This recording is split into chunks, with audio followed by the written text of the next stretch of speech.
And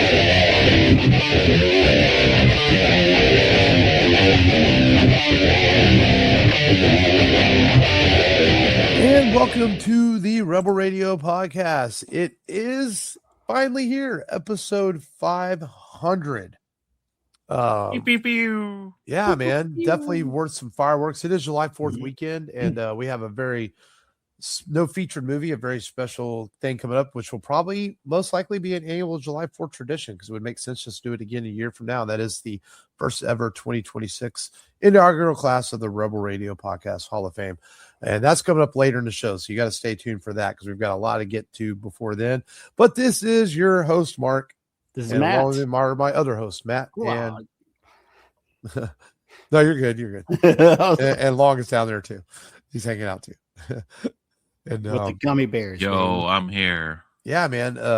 It's been a long time coming. We're definitely going to celebrate, have some fun today, play a couple of old games that we might have done on either our Patreon or we did before, and do a top 5, look back on the podcast, and just have a lot of fun with this. So sit back, enjoy the ride.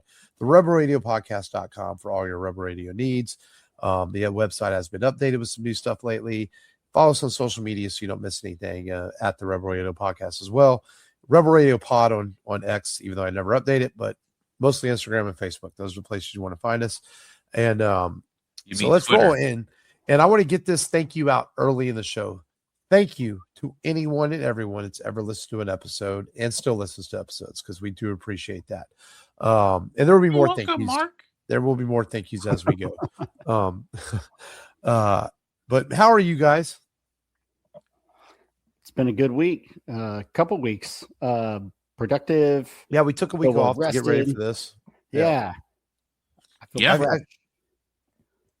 I feel the chipperness in the proverbial room here, man. We're ready to roll.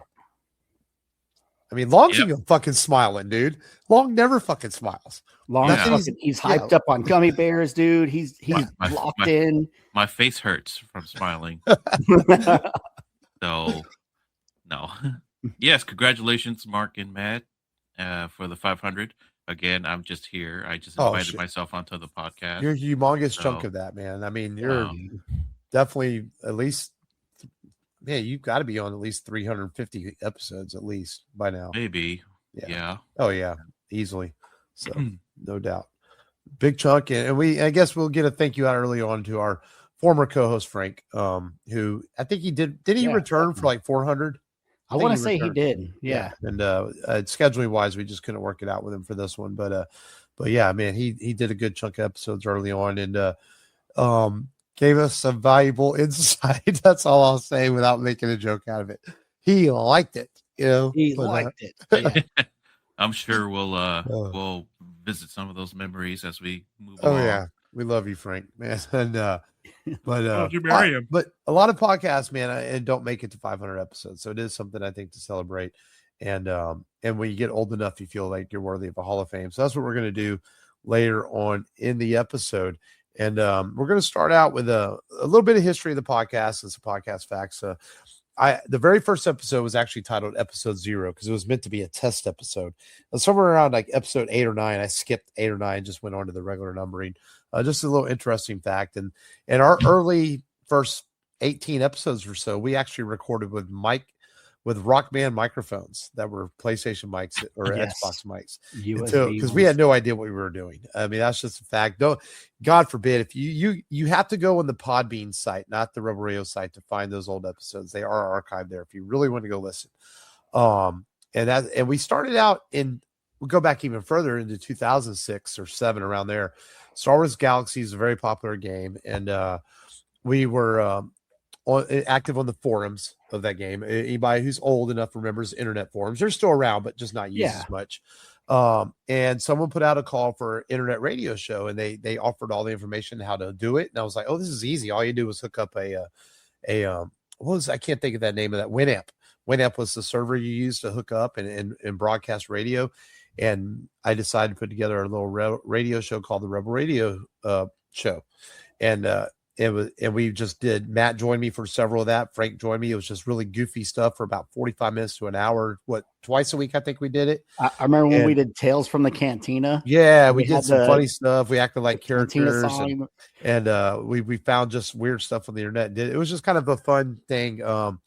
Actually, there's a few archived episodes of that on the Rubber Radio Podcast archives on Podbean, where you can listen to some of those. And then it kind of went away, and then I kind of missed doing it. So in 2014, we decided to bring it back as a podcast. We titled the Rubber Radio Podcast, and the first 80 episodes were just a talking head style, where we'd go over pop culture news each week, pop culture topics such as our favorite movies or video games or Batman history, Superman, just you name it, but we did cover movies. I remember we had an episode where we went very in depth into the Wonder Woman film.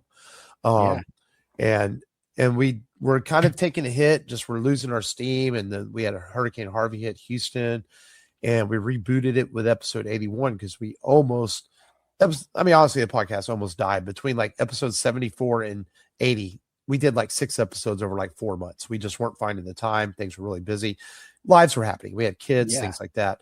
So we rebooted the show with episode 81. And ever since then, we've done a featured movie every week, a retrospective where we still covered the best in pop culture news and had some top 5s and some fun. And we have gone strong ever since. I think it rejuvenated the podcast in a very big way.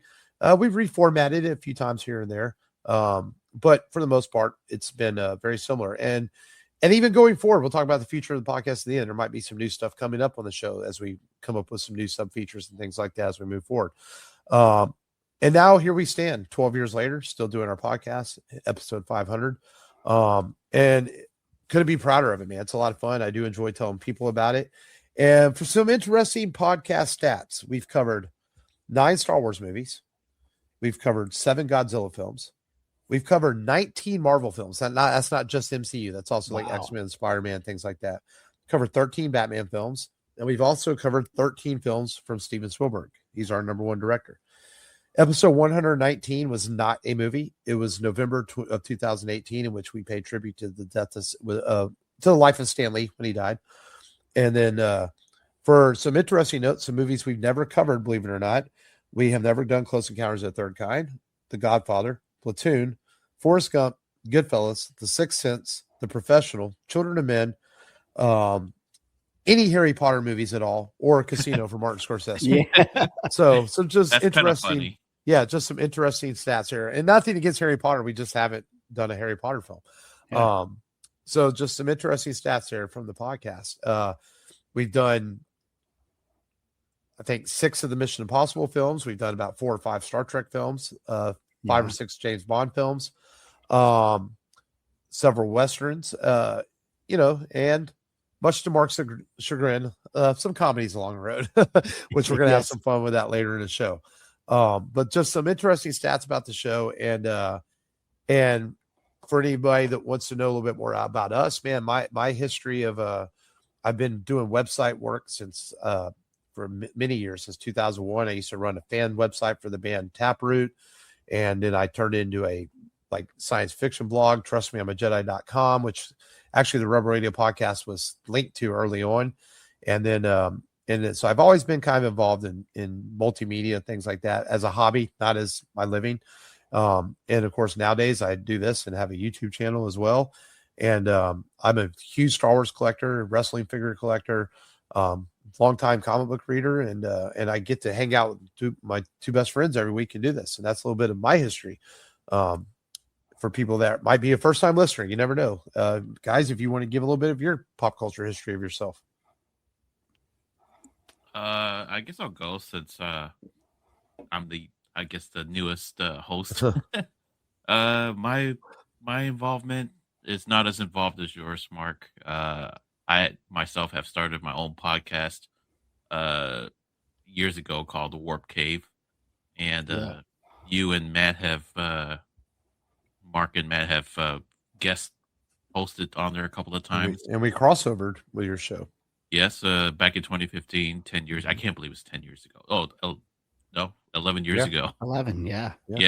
And did a crossover for the celebration of Star Wars Force Awakens coming out. Mhm. 3 episodes, 1 review each. And then like you guys did what action figures, Star Wars I figures? think so. Memorabilia Yeah, type stuff. Yeah. memorabilia. Uh, and I try to have my own YouTube channel too, but I found out that doing that is like a pain in the butt to try to edit videos. So I kind of got lazy, collected Transformers since then, just trying to stay busy. And yeah, and as far as pop culture, it's like I'm the Godzilla head of the group.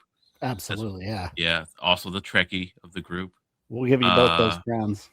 yeah. And I'd say Matt would cover the horror aspect of the group as Horror well. and Big goofy time. shit. Yes, Horror, goofy shit, random yeah. shit. I would like Yeah. to throw in there too that I tend to find the cult classics y'all have never heard of, like Yeah. Infernal Affairs, something that's just a great film that you might have not seen, that I tend to find, and y'all are like, wow, this is really good. Yeah. Yeah. Yeah. And Yeah. yeah, just and just I guess the sarcastic host with the dry humor. But anyhow, and y'all figured it out on your own. It's like, hey, I don't mean anything when I say things. I've been humbled a couple of times on the I still feel podcast. like sometimes you're going to kill me. I'm just kidding. Yeah. I don't know where you get that from. I'm just but kidding, man. Yeah. But anyhow, the floor is yours, Matt. Yeah. No, grew up watching some awesome classic cartoons like Real Ghostbusters, watched Thundercats, grew up, watching Ghostbusters and Ninja Turtles, and, love of cinema kind of got introduced to me in the 90s whenever my uncle took me to the special edition releases of Star Wars. And then I was just, I loved sci-fi after that. It didn't help that I was a big Arnold fan already. I got to see Terminator 2 at a very young age. And then when I was 6, my dad showed me RoboCop. I saw Peter Weller getting blown to bits. So that, yeah. And that definitely sparked my love of gore and bloody stuff, like the horror movies. And they were just always showing on, I think they were the edited versions though, sometimes on like Paramount. They had the Paramount TV channel. And so like, Jason 3, Jason 4, Jason 5, Nightmare on Elm Street was always playing. Saw my first pair of boobs on a Nightmare of Elm Street 3, or yeah, Dream Warriors. Yeah, so that's how I got into that.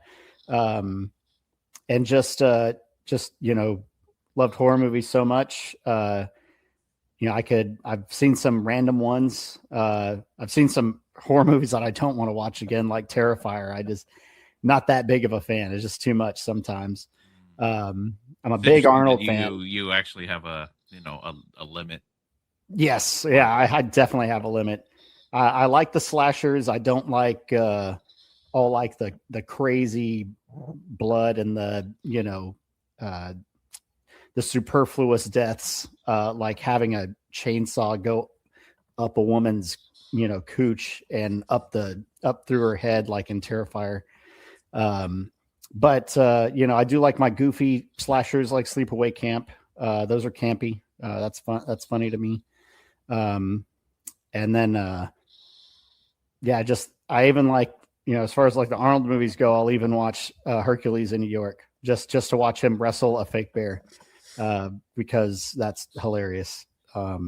It's obviously a dude in a suit, so it makes it funny. And Arnold was dubbed over. Yeah, and Arnold was dubbed over. They really didn't like his accent. But yeah, man, and I'm, I do. I like the Rocky movies. I do like Stallone too. Sometimes I'll use Rocky 4 to get me in shape to go work out and just watch him working out in the barn. It kind of stuff gets me motivated. So I like cinema a lot. especially the action and the horror. And that's what I bring to the table. That and the random shit, just random references out of nowhere. Yeah. Yep. Before we get into some favorite podcast shows and moments, a few more stats too as well. Yes, this is our official 500th episode, but there's actually about 524, 25 episodes available on Podbean because we did about 10 or 12 episode Star Wars podcast. It was a spinoff called Remnants of the Rebellion, in which we covered some Star Wars stuff. Me and Matt did. It was like it only ran about a year. It was like a once a month show, maybe twice a month. Yeah. It was meant to be more, but I want to say that was when Rogue One came out. What year was that? 2016. 16. Right? Yeah, and I think one of your kids was born, and we just got a little too busy to do. Mm-hmm. Waverly was probably born too around. She was born in 17. Yeah, so Remnants of Rebellion Remnants of Rebellion. And we've actually talked before about kind of bringing it back, but the timing right now for Star Wars just isn't there. No. And there's also a couple of special episodes that Long did where he did his favorite and worst Godzilla movies. There's also Rebel Radio Archives, which are those ones from the old days of the radio show that I put out 2 or 3 volumes of that. Mm-hmm. There are a couple episodes of Duel of the Nerds, which was a podcast that me and Long started, but circumstances caused it to fall apart because Long was helping his parents and moved back home for a while. So things happen. So there are some other episodes that are out there to listen as well. I feel like I'm missing something that's out there. Maybe not, but and we did do a Patreon for a year. So there's 12 episodes of a Patreon. Yeah. And those might see the light of the day one day. I've actually considered releasing those. It's just one here and there just to let people hear them. Since the Patreon. So we're considering relaunching the Patreon sometime later this year or next year. We were going to do it last year. We just never did. So we'll see. So some other podcast stats there. So let's talk a little bit before we get into all the work we have to do on the show today. Some of your favorite moments of the podcast over the years, maybe some of our favorite live shows, some of our favorite guests or interviews we've done. Anything that stands out in your mind, Matt or Long? Yeah, I'll go first. And I always mentioned this in the past. You probably got tired of me mentioning it all the time. It's my favorite opening of our Judge Dredd episode a few years back, where I accidentally exposed Matt and the pregnancy of Jackie, your youngest child. Yeah, one of the best openings, preambles to our show. As far as like the beginning, because I still think about it to this day. The Judge Dredd opener has been very, very fun. Very fond of thinking about. As far as favorite review episodes, I would have to say we really had the creative juices going, and our chemistry was really on point when we did the Avengers Endgame review. That was a fun episode because we were all just like we just witnessed like history, cinematic history, Yeah. And it was a 10-year journey for all of us cinematically, and we were just talking about Endgame and how well it just tied the bow on a 10-year crossover event. Mm-hmm. And then as far as conclusions, we did a top 10 of I forget which year, maybe 2020, 2021. And I mentioned like the top spot, the number one spot was like Matt and Mark's gonads suffering that year. Yes, there was a lot of that. Matt's surgery on it, and then Mark getting bit on it. So by some insects. And no superpowers. It's bit by a spider. No superpowers. Yeah, no superpowers. The swollen balls, man. Yeah. Right. It was a contest to see whose were more swollen. Yeah. As far as closers, that was one of the most memorable ones for me, at least. So, And yeah, and the Force Awakens Star Wars crossover with the Warp Cave and Mhm. Rebel Radio, and a couple of guest hosts that dropped by. That was fun. Um, I got a little argumentative with one of them as far as Wonder Woman. Yes. Matt was off that day, but Yeah. Mark was there, and he was like, well, let's move on." And Yeah. that's where things get too tense. Yes. So, anyways, yeah, that's my goal. What about you, Matt? What are your memorable moments? Yeah. I like our birthday pick moments. Specifically, I liked whenever you picked Mothra. I wasn't like huge into Godzilla films at the time, and it really made me like deep dive into Godzilla films after that. And you even gave me like most of your collection of films, and I think I watched all but the troll film, the two troll films that you gave me. Troll Hunter. Troll Hunter. Yeah, it was only Yeah. one movie. Troll. Oh, movie. okay. Yeah. And But yeah, Gemna. Gamera. Yeah. Gamera. Those are the ones I didn't watch. But I watched all the Godzilla ones, and I was like, I really like that. There's like there's like an opera that goes on, and it's like, these monsters are being revered while they're going against each other. I was like, and it's freaking awesome. There's definitely a stylistic effect. I was like, so it kind of opened me up to another genre of films, and made me appreciate it a little bit more.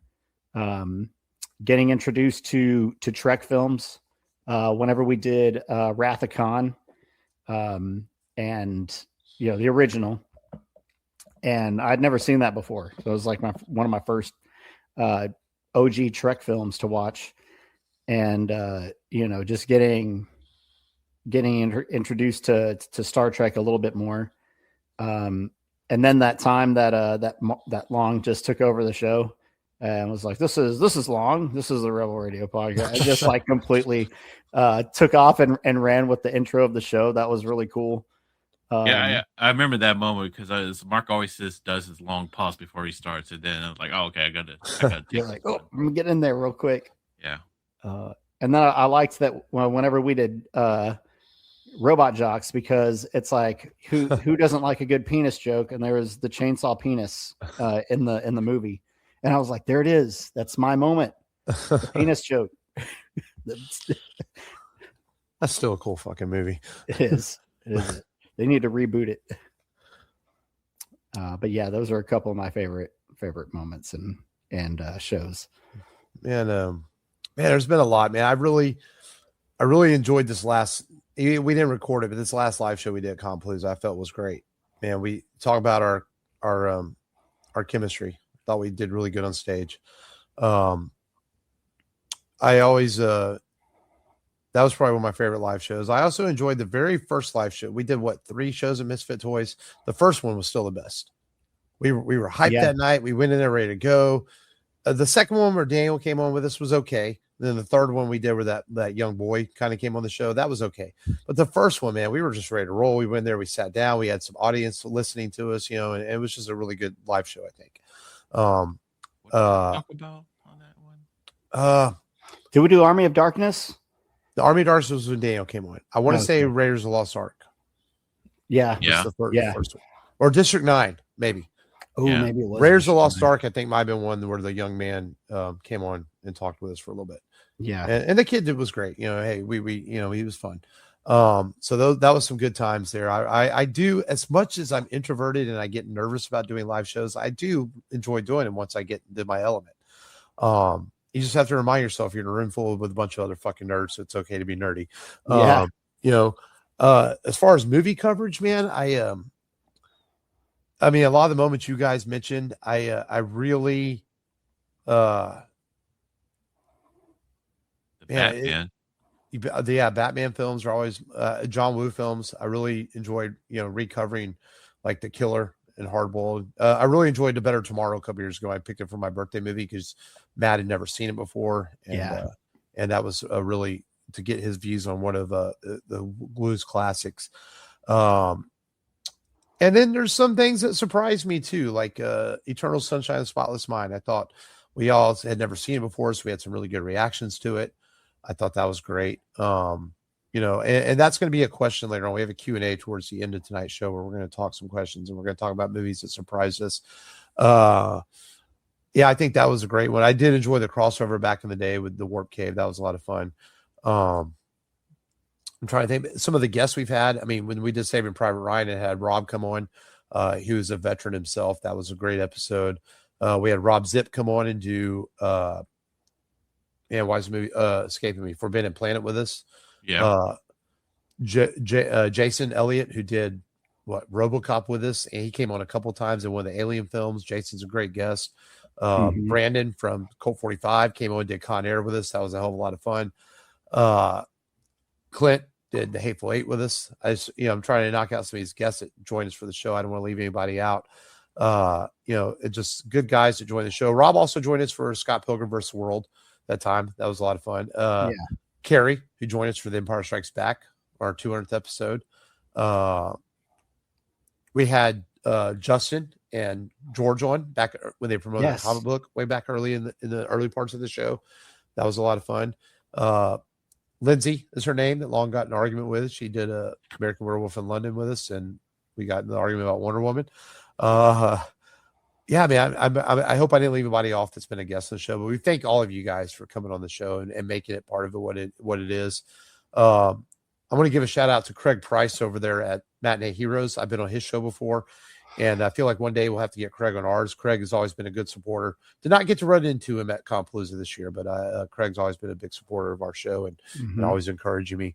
So a shout out to him. Yeah, man. And just anybody, like I said, who's ever listened to the episode, people at work, I have people at work to listen to it. My cousin Travis, who the intro music for the show is off of his guitar. Very simple and raw, but hey, it works for a little intro at the beginning of the show. Can't forget that, man. Yeah, man. That's just some of the things I remember about the podcast. But 500 episodes, and now I think we're officially rolling into today's content after some memories and looking back on things.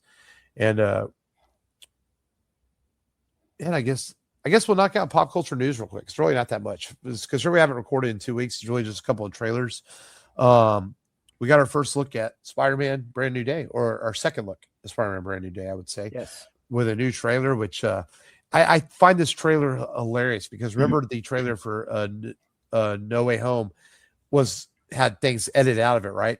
So now people are already assuming there's a billion things edited out of this trailer. But it's Spider-Man. I'll be in the theaters to see it. Absolutely. I don't really need another trailer for it. So it looks good. I'm excited. I'm kind of meh about it personally. I mean, I liked the Hulk freaking out.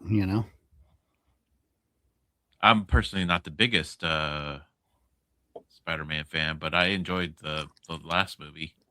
Was it not Homecoming? Was it Far From Home? No Way Home. No Way Home. No Way Home. Yeah. Thank you. I always get those names mixed up. But yeah. Go ahead, Mark. Didn't mean to stop your. Oh no, you're good. Yeah, I mean, I think it looks like the Savage Hulk is the version of the Hulk we're getting in. That looks pretty cool. I imagine there are some secrets in there. So we know Sadie Sink is playing possibly Jean Grey, which seems to be the best unkept secret out there. And more than likely, Charlie Cox is in this in some version in Daredevil as Daredevil at some point. We know the Punisher's in it. I kind of like the vibe it's giving me, like kind of a street level Spider-Man film. Because he went into space for Infinity War and No Way Home and all that with some of the cosmic stuff with Doctor Strange. I think it's kind of cool to bring Spider-Man back down a little bit. So it looks pretty cool.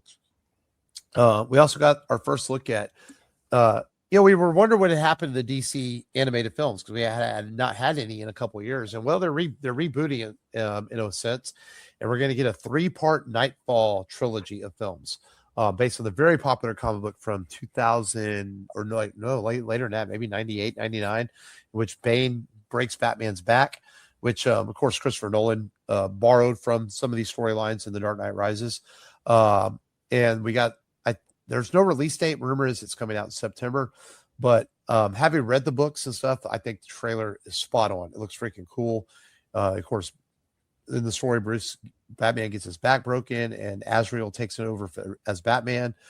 It tries to keep the city of Gotham afloat. So before Bane and his minions take it over, and I'm very excited for this, man. It's definitely a cool adaptation and a really cool trailer. Yeah, I kind of made a joke about that where Azrael's taking over, and I think I'm predicting that throughout the whole trilogy, you're going to hear a lot of Robin and Commissioner Gordon say, "No, Azrael, you can't do that. No, Azrael, don't. No, Azrael, that's a low extreme. No, Yeah. Azrael." It's not the way that Right. the other Batman, Batman did. Bruce would do it. Yeah. But yeah, no, I'm excited for it, man. I think it's gonna be cool. And I guess from what I read, it's like, when the Justice League Infinite Crisis movie came out, it was like almost a year between each film. Apparently, they're getting all three of these animated so that we get all three of them within a year. It's gonna be like every 6 months, 6 months, 6 months, and 6 months. So within a year, they'll all be out. So that's pretty cool. Really, I was kind of scoping the news earlier because we hadn't recorded in 2 weeks. That was really the couple of trailers. It seemed kind of a quiet couple of weeks for news. Yeah. Well, if you're a gamer, some seismic. Well, yeah, that. Yeah, and Sony announced that they're going to shut down their game disc production, and a lot of people are really mad, or a lot of gamers are pretty mad. Yeah. And yes, there are consoles that are digital only, but people want that option to have the ownership, and that's basically the point of it. It's like, oh, so we're not going to own games anymore. Yeah, especially if you spent money to get one with a drive, Yeah, and then it's gotten so bad that there are now class action lawsuits being filed. So yeah, we'll see how it goes. And this, online petitions don't really mean anything. I never see an online petition succeed in anything in all my years of being on the internet, but class action lawsuits do. So yeah. But yeah, we'll see how it goes. But it's kind of funny. Nintendo is like not doing anything, and now they're like winning. Right. Yeah, and we'll see how that plays out. Yeah. Boy, also in video game news, they over the last 2 weeks, they finally Grand Theft Auto 6, November 7th. Finally released it. I'm one of the few gamers I just don't care. I'm more excited for Wolverine. But hey, it's a big deal. People are excited about it. It's been 7 or 8 years in the making. So it's been $80 to get a game code, and then you have to spend another $20 to get the collector's edition with the game disc. Right.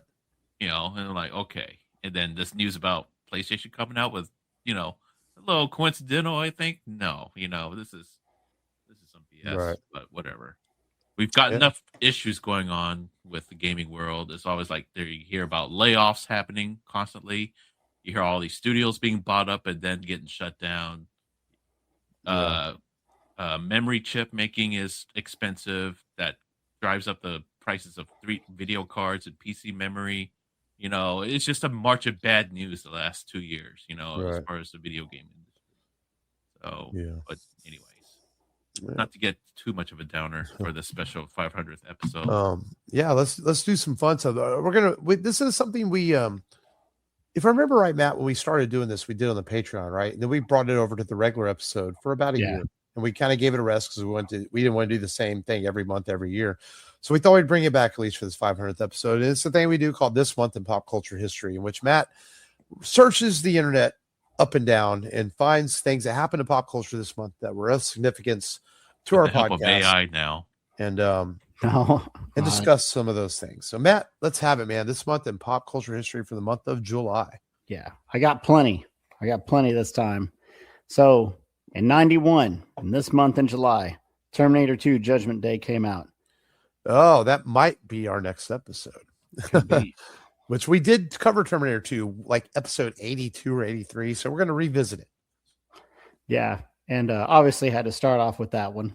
1985, this month in pop culture history, Back to the Future came out, the original. Not 2 or 3, but number 1. Michael J. Fox, Christopher Lloyd. Yeah. Robert Zemeckis. And I've said this before on the show. I liked it. I liked the Back to the Future trilogy, but I don't love it like everybody else. Like, I enjoy it. It's fine. Yeah, there's some big it's not fans like, out there. but I don't live and die by it.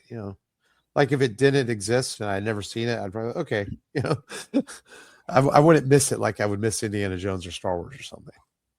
One of the coolest cars out there, though. Yeah, it has obviously. some cool stuff in it, and Christopher Lloyd's fantastic in the movie. This month, 1989, Tim Burton's Batman sets the record for quickest 100 million in 10 days. Yeah, because it came out June 23rd or something of '89. So Yeah. Got some TV. So Seinfeld debuted 1989 this month. Show Really, about it was nothing. It was a summer debut. Interesting. And Isn't in that funny? 89, Because back then, you got to think in '89, you know, people that let's go back a little bit for people that are younger and only know streaming television. See, television used to air from September through May. The summertime was reruns or shows that weren't picked up, and they produced 7 or 8 episodes. They would show them in the summer, and then they went away. You never saw them again, right? Yeah. So usually, if a show debuted in the summer, it wasn't successful. So that tells you something that maybe they didn't know what they had with Seinfeld, and they debuted in the summer, and it became one of the biggest shows of all time. Interesting. One of the movies you mentioned in the beginning of the show, one that we haven't covered, Forrest Gump, released this month in 1994. Tom Hanks, Robin Wright, Gary Sinise. Sinise. Sinise. Just fuck up the guy's name, man. I did. Great Screw it. film, though. To be fair, film. though, Gary Sinise hasn't been on anything for a while. So Well, yeah, but he came up an article not that long ago. It's like, where are they now kind of articles. Yeah. Kind of by choice. He chose to get away from some of the political acclamations of Hollywood and things like that. He talked about in the article that he's considering some roles and making a comeback. I guess he had a small part in something recently, but a lot of it was by choice. One of the types of characters that we have in our Hall of Fame up for vote. 1977, The Spy Who Loved Me came out this month. Yeah, we just did that movie, huh? Not last year or earlier this year? Yeah, not that long Spy ago. Who Loved Me. Yeah. Barbara Bach. Might have been last year. Maybe it was last year or the year before. We do about at least 1 or 2 Bond films a year. We did For Your Eyes Only. Yeah. And then maybe last year we did The Spy Who Loved Me. Yeah, we did like Spy Who Loved Me, like actually in my first or second year with y'all, like over 4 or 5 years ago. So it's been a while. It's been a hot minute. Yeah. A little bit of music since the movie came out not too long ago. In 2009, the memorial service for single Michael Jackson at the Staples Center in Los Angeles, California, worldwide audience estimated at over 2.5 billion. That debuted in honor of his death in 2009. A little bit of space stuff. So in 2023, you didn't know this, NASA beams Ringo Starr's voice wishing peace and love across the universe. So I guess trying to make sure that, no aliens find us, terrifying. They think the Beatles is going to make us not terrifying. I think so. On top of all the radio waves we've been sending out for the past 80 years Uh-huh. of television. I remember there Cosmos. wasn't there a movie where they sent out some sounds out there and then they mistook it for something and they came back over here? Yeah, I forget which movie that was. 2010, this month, Inception, Christopher Nolan, Leo DiCaprio came out. I will still argue that that's Nolan's best non-Batman film. Yeah. I love Inception. I think it's great. Such a unique movie. Yeah. And it started a whole trailer trend of like the blop music Yeah. trailers. Yeah. I really like it a lot. It's a good movie. I love the layers at the end of the film with the different dream sequences. I just think it's brilliant. A dream within a dream. Yeah. Within a dream. Have you ever had those before where you wake up, but you didn't really wake up? You just woke up in another dream. And I've had those before. It's weird. Some deep shit, bro. Yeah. And it makes me think about Inception all the damn time. It's called schizophrenia. Yeah, it's called, you need to get that checked out. 2018, Mission Impossible Fallout comes out. Simon Pegg, Henry Cavill, Tom Cruise, Rebecca Ferguson. Man, that's the best of the series, isn't it? It's got to be. Yeah. It's so the helicopter chase at the end and the fight in the bathroom with Henry Cavill's character. It's got to be the best of the series. And his woman is brought back. Yeah. Hadn't seen her since what, 3? Yeah. That is. I mean, Dead Reckoning and Final Reckoning were great too, but Fallout's just so good.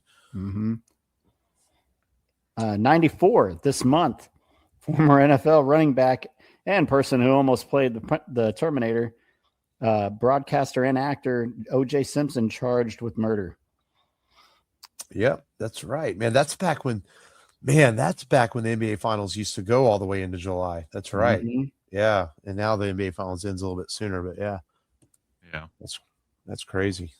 Because we were watching our Rockets on TV whenever they chased his Bronco. Yes, across sir. LA. Another Nolan and Batman thing. 2008 this month, we went to go see this movie, The Dark Knight, premieres in theaters. I remember standing around the corner at the Edwards Theater. Man, I'm glad you brought that up because I was talking to somebody the other day. Like, it's cool to pull up your phone and buy your tickets now, right? But man, remember we used to have to like go to the theater. You have to stop by, buy your tickets a week early. Then you had to get there in time so you get a place in line or movie sold out. I feel like The Dark Knight might be the last movie I really remember standing in line, talking to people, being excited about going inside. Yeah. And it just seems like not that long after that is when you can start buying tickets online, buying our own seats. Yeah. Buying your own seats. But it feels like that was the last time, man. It was The Dark Knight. It may not be, but it just feels like that was the last time. Yeah. No, I think you're right. Die Hard, 1988, this month came out. Sir Alan Rickman and Bruce Willis. It's my Alan Rickman impersonation. It was terrible, but yeah. It's great. Great. Sounded like an alien trying to human trying to do an impression of Alan Rickman. Either that or like he was holding a goddamn turd, but whatever. Holding a turd. 1954, construction of Disneyland commences in Anaheim, California. So that's how long ago they started building Disneyland, and now it's freaking massive. It's got Galaxy's Edge. Yep. 1994, Hulk Hogan and Ric Flair to win the WCW Wrestling Championship. Hogan beats Ric Flair. Sorry, Hogan beats Ric Flair. That was WCW 94. Mm-hmm. Yeah, they never wrestled in WWF. They were close. No, I knew that. Yeah. I just felt like it was more like 97, 98. I guess it was around 94. Yes, sir. That's right, because NWO formed in 96, a couple years after Hogan had come over. So, yeah, that's right. 1984, we'll go a little further back. Vanessa Williams resigns her title because they found the nudie pictures of her. And I remember that. They were posted on the more risque version, Penthouse. It was posted in Penthouse. Yeah, Penthouse. Yeah. Then didn't she decide to finally like just pose anyway? She ended up, I think after they leaked out, she ended up doing a shoot for one of the magazines. She's like, oh, might as well make the money. That's ancient history. So for me, I don't remember. Yeah. 2001, come back a little bit. Spirited Away, written and directed by Hayao Miyazaki, is released in Japan. Academy Award for Best Animated Feature in 2003 to follow. 25th anniversary. Yeah. I mean, still one of the best animated films ever made. We reached a point now that the kids growing up watching it now, there's a nostalgia feel about it now. Mm-hmm. Yeah. I remember watching that with my stepdaughter when she was like 4 years old. Yeah. And that movie was on replay so many times. It's a good one. Memorized it. It's such a great movie. I love that movie. My Neighbor Totoro. Mm-hmm. That's a good one too. 1991, actor Paul Rubens is arrested for exposing himself in an adult movie theater. Yeah, why you gotta do Pee-wee like that, bro? Come on, man. Why you gotta do Pee-wee like that? He was my favorite. Doesn't matter. Yeah. God dang long. He said it doesn't matter. I'm gonna hunt you for saying that. We should just talk like that for like a quarter of an episode. No. No, you don't want people tuning out on. Yeah. I'm gonna talk 500th like episode. Macho Man. Yeah. Oh, yeah. In 1954, Fellowship of the Ring I've been doing that. released J.R. Tolkien. That's a pretty good Yeah. impression, actually. I've been talking like Macho Man to Waverly a lot, and it drives her crazy. Yeah. It's hard. I can't maintain it. It's too macho. I can only do it for short times too. Yeah. Yeah. Mark, did you ever see that clip I sent a few weeks ago of Will Sasso and Dan Soder? They're acting like Dusty Rhodes. Oh And, yeah, I had seen it though. Yeah. yeah. It was like, I'm on the phone with Ric Flair. I have to promo him off the phone. Oh yeah. it's the only dude. way to get off the phone. Yeah, it's good. Yeah. Yeah. Will Sasso's so good. And he's doing that. I have to do. Yeah. Yeah, there's a He's couple. doing Isn't that there like deep another breath. one where they do Hogan and Macho? I think. Yeah, there's a couple of them. They're funny. Yeah. Mhm. I sold tickets. You sold sunglasses. So, what were you saying about Lord of the Rings? Oh, in 1954, the publication the of book, the Fellowship of the Ring was published by J.R. Tolkien. Of course, Yeah. we know it's still big today. Obviously, with the Peter Jackson movies, the animated film that came out. But yeah, and then just got a couple more. 2004, Harold and Kumar Go to White Castle. Covered that one. Yeah, we did do Riding that. the Tiger. Fun movie.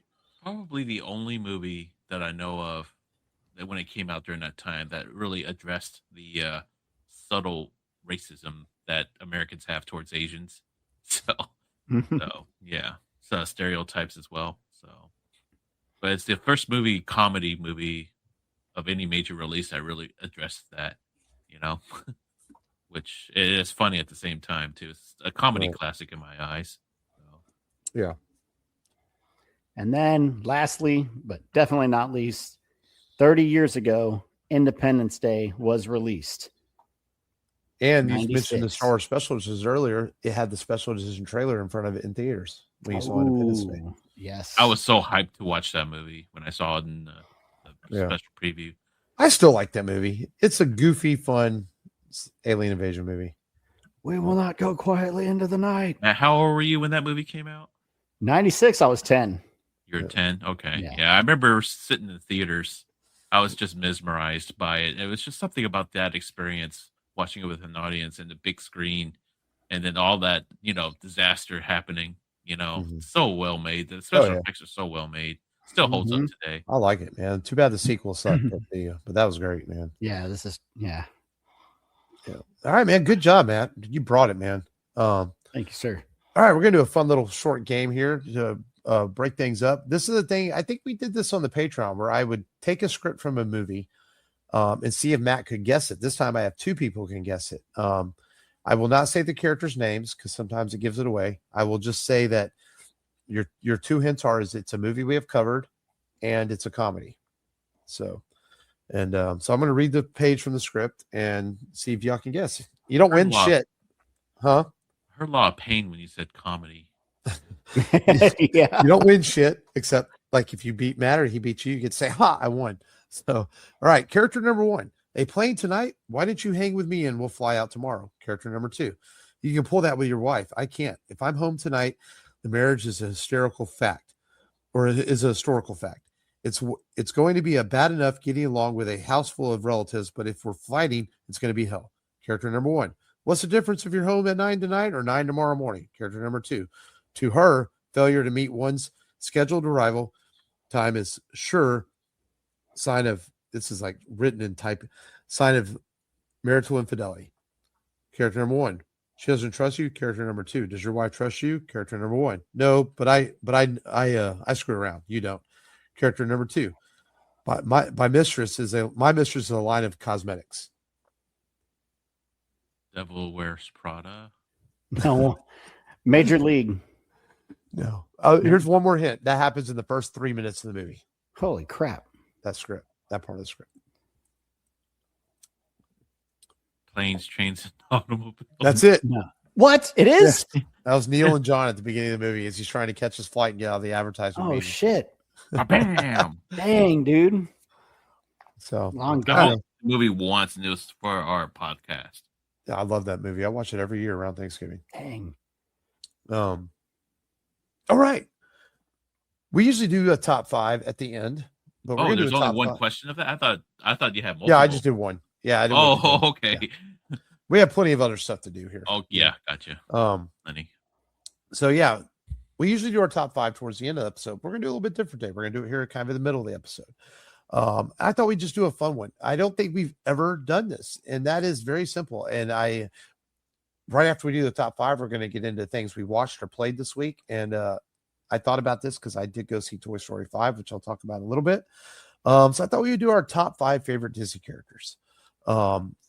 And I guess I should have clarified. I would imagine you guys would have stuck with animated films anyway. I think you knew what I meant when I said Disney. We're not going to do Gordon from Mighty Ducks, Yeah. And I think it's been a while since I've started the top 5, so I'll start it out at number 5. It is strange, the power of Pixar, because I have a few characters from the Pixar films, which is in movie terms is a relatively new part of the Disney studios, and that is Nemo, man.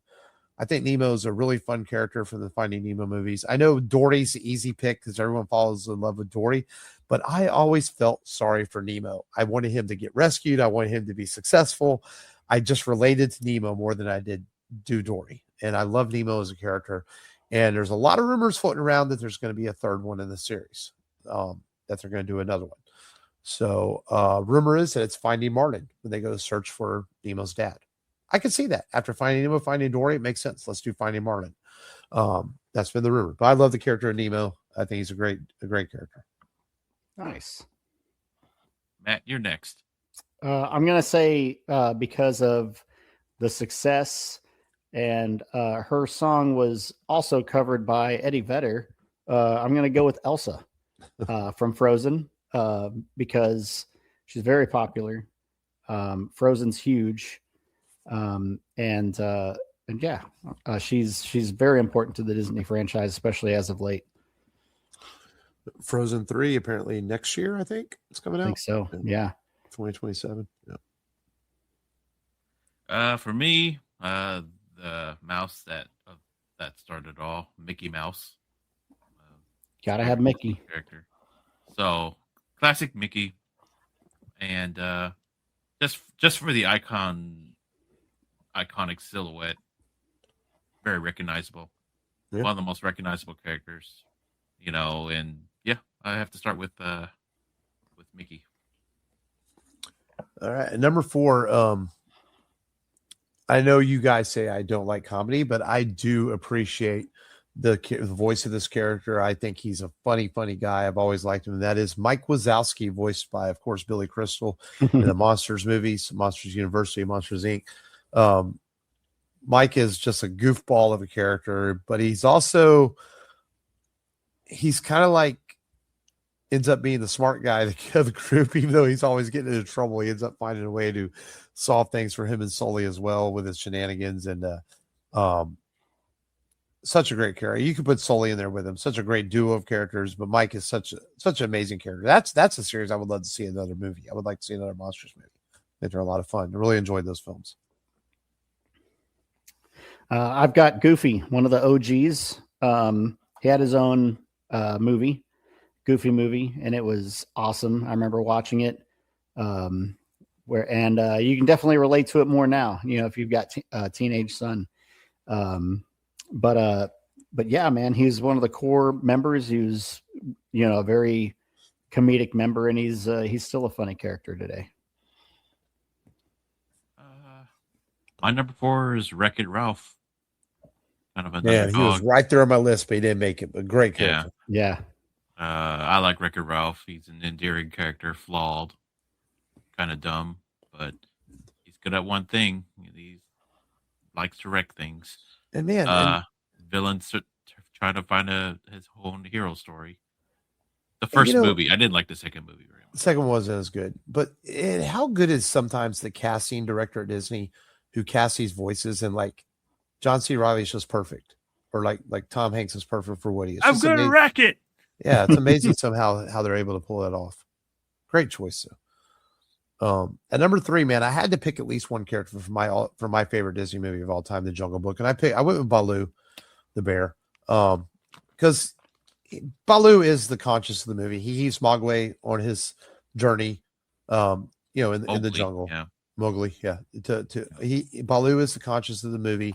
Keeps him on his journey. He's such a fun character. The Bare Necessities is an all-time classic song. I love it is my favorite all-time Disney movie. I love The Jungle Book and I love the character of Baloo. What did you think of Tailspin? From what I remember of it, I liked it. Yeah, I liked it a lot. It's a Yeah. good use of the Jungle Book characters. yeah. And And it's a shared universe with DuckTales in a way. Huh? Yeah. And I enjoyed the live-action Jon Favreau Jungle Book too. I thought it's one of the better live-action Disney films. Yeah, that is a very good movie. I think it's underrated. Yeah. I'm going to go with Wally. It's he only got one movie, but I think he's interesting. He's clumsy. He loves Eve, the super futuristic robot, and manages to screw everything up whenever he's around her sometimes. And my kids have been watching it a lot lately. And I guess I never really watched a lot, and I was like, oh, I kind of like Wally. I mean, an underrated underdog pick, but There's a Wally Lego set out there. I think so. I think I've seen it before. You can build Wally and Eve. Oh wow! Yeah, in the same set. So, is that it for Wally? And he saves all the fat humans. Oh, okay. They're just lazy. I mean, I do like the character Wally, but I don't love that movie a lot. It's okay. Yeah, it's just the Endearing. character. I like it. My number 3 is the genie from Aladdin. I mean, man, talk about breathing life into a character. Freaking Robin Williams. I felt sorry for the animators who had to animate his improv. Yeah. But as I went to the movie blind as a kid, not knowing what to expect. It's like, yay, Aladdin, don't know much about it. Then when the genie appeared, yeah, he was just firing jokes constantly, and I was like, oh, this is really fun. It's like, so should I call you Al or Din or Laddie? Did you see the live action version? No, I never. It's actually really good. No, I refuse. No, it was good. Yeah, I'm sure Will Smith did his own spin. Chick who plays Jasmine's extremely hot too. Oh, really? Yeah. I'll look her up on. And number 2, man, I went with Mickey Mouse. Growing up, learning what Disney was, you grew up, as you always associate with Mickey Mouse, and he's obviously one of the most important characters of all time. It's interesting now that he's a public domain character, which is very odd that Disney would ever have let those rights expire. The Steamboat Willie version. Yeah, the Steamboat Willie version, right? Yeah. But it's interesting. But Mickey Mouse is number 2. And why he's not number 1, you'll see when I get to number 1. But Mickey Mouse number 2. I'm gonna go with Moana for number 2. She's got a cool backstory. She's interesting. You went with a lot of newer characters, but that just shows the difference in our age groups too. Yeah. And then I feel like I'm highly influenced by the kids too. She wants to help. She does what she has to do. Good leading character. And she saves her island. And she's got great musical numbers too. Yeah. No, I love Moana. It's a great movie. Sequel was okay, but the first one's great. Yeah. First one's where it's at. Yeah, I heard the sequel was more made for Disney Plus, wasn't it? Original plan was apparently going to be Disney Plus. They put out in theaters. I mean, I didn't feel like it was theatrical or anything. It just wasn't as good as the first one. Yeah. So number 2, right? My number 2 has to go with the best Disney villain, and it's Maleficent from Sleeping Beauty. Oh. I mean, she's one of the most regal looking, elegant villains that Disney has ever animated. I do like the Angelina Jolie version, but I didn't see the sequel to that. But Maleficent is the best, well-designed villain. One of my favorite characters. She turns into a dragon. You can't go wrong with that. Right. Yeah. So Maleficent is my second favorite Disney character. And number one, this is my only tie, and it's only because you cannot separate these characters. That is Buzz and Woody. I mean, I absolutely love this franchise. I mean, I feel like they're a part of my life. Even though I was 18 when the first movie came out, I just feel like Buzz and Woody and my adult life are inseparable. And they're a very important part of my love for Pixar and Disney films. And I love Buzz and Woody. They're my absolute favorite Disney characters of all time. And I think it's fair to call that a tie because you just cannot separate those guys. It's like, they're a duo. You have to keep Buzz and Woody together. I agree. Good one. I'm going to go with Mulan, voiced by Ming-Na Wen. Takes up her father's armor and sword, joins the army to defeat the Huns. Musical numbers by Joel Osment, Christina Aguilera, and it's a cool, fun, entertaining movie with a strong female lead. Talk about live action. Oh no. Not the live action. No. Yeah, dumpster God, fire no. on that one. Yeah, they screwed that one up. Girl power, man. I didn't hate it yeah. though, but it wasn't as good as the animated film. Yeah. All right. Well, I'm glad our choices are different because my number one Disney character of all time is, and I still sometimes collect little memorabilia of it, is Donald Duck. Wow. No character speaks to me more than Donald. I can. He was my relate with other Donald. honorable mention when I was making my list. He So, should never be in anyone's honorable mention. I will now circumvent your number one and put it in your number one. Because Dang. Donald Duck should be on everyone's list. He's the I everyman love Donald character. Duck, man. Oh yeah, I love This Duck. is a tough. Honestly, this is one of the tougher top fives we had to do because I like a lot of Disney characters. It was hard Yeah. for me not to pick Hercules, but it's like he's not that interesting. He's just like strong, Right. right? Yeah. Yeah, The movie was more fun than the character. So Donald, yeah. man, I love when Donald gets mad and you just can't. He's like, yeah, I'm shaking my headphones off. I can't do it. Tom Cruise does a really good Donald Duck impersonation, actually. Oh, does he? Yeah. He was on a talk show. You'll have to look it up one day. Oh, okay. Yeah. Happy birthday, Tom Cruise, by the way. It's Yes. July, it was, yeah. Happy We usually birthday, almost do a Cruise. Tom Cruise movie every year around July 4th, but we skipped it this year for the Hall of Fame. So next year we do Hall of Fame 2027. We'll have to do a Tom Cruise movie. It's with Seth MacFarlane because they're on a show with Seth MacFarlane, and so they're talking I've about seen the Family clip, Guy. yeah. And so the host is like, I heard you do a Donald Duck impersonation pretty good. And Seth MacFarlane's like, Tom Cruise, like, show me your Donald Duck impersonation. And he does it. And they all laughed. They thought that was good.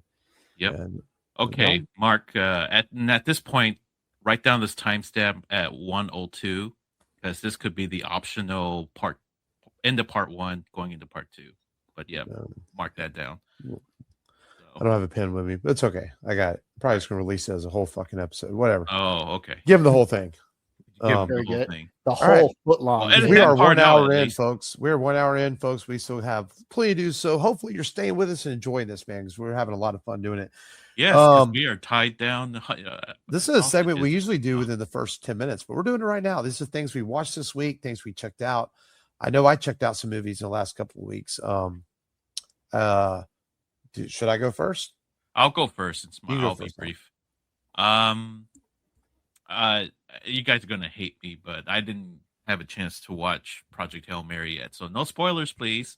Oh, You're okay. gonna have to talk around it. So, but I do plan on watching it tomorrow or something because I was about to watch it tonight, but it's like, oh, it's 2.5 hours, and I've been so busy today, so I That's all don't have good. time to watch it. Mm-hmm. But I have been watching Clarkson's Farm on Amazon Prime, and if you're familiar with a BBC presenter named Jeremy Clarkson, he's famous for Top Gear, and then he's also famous for doing the Grand Tour with James May and Richard Hammond.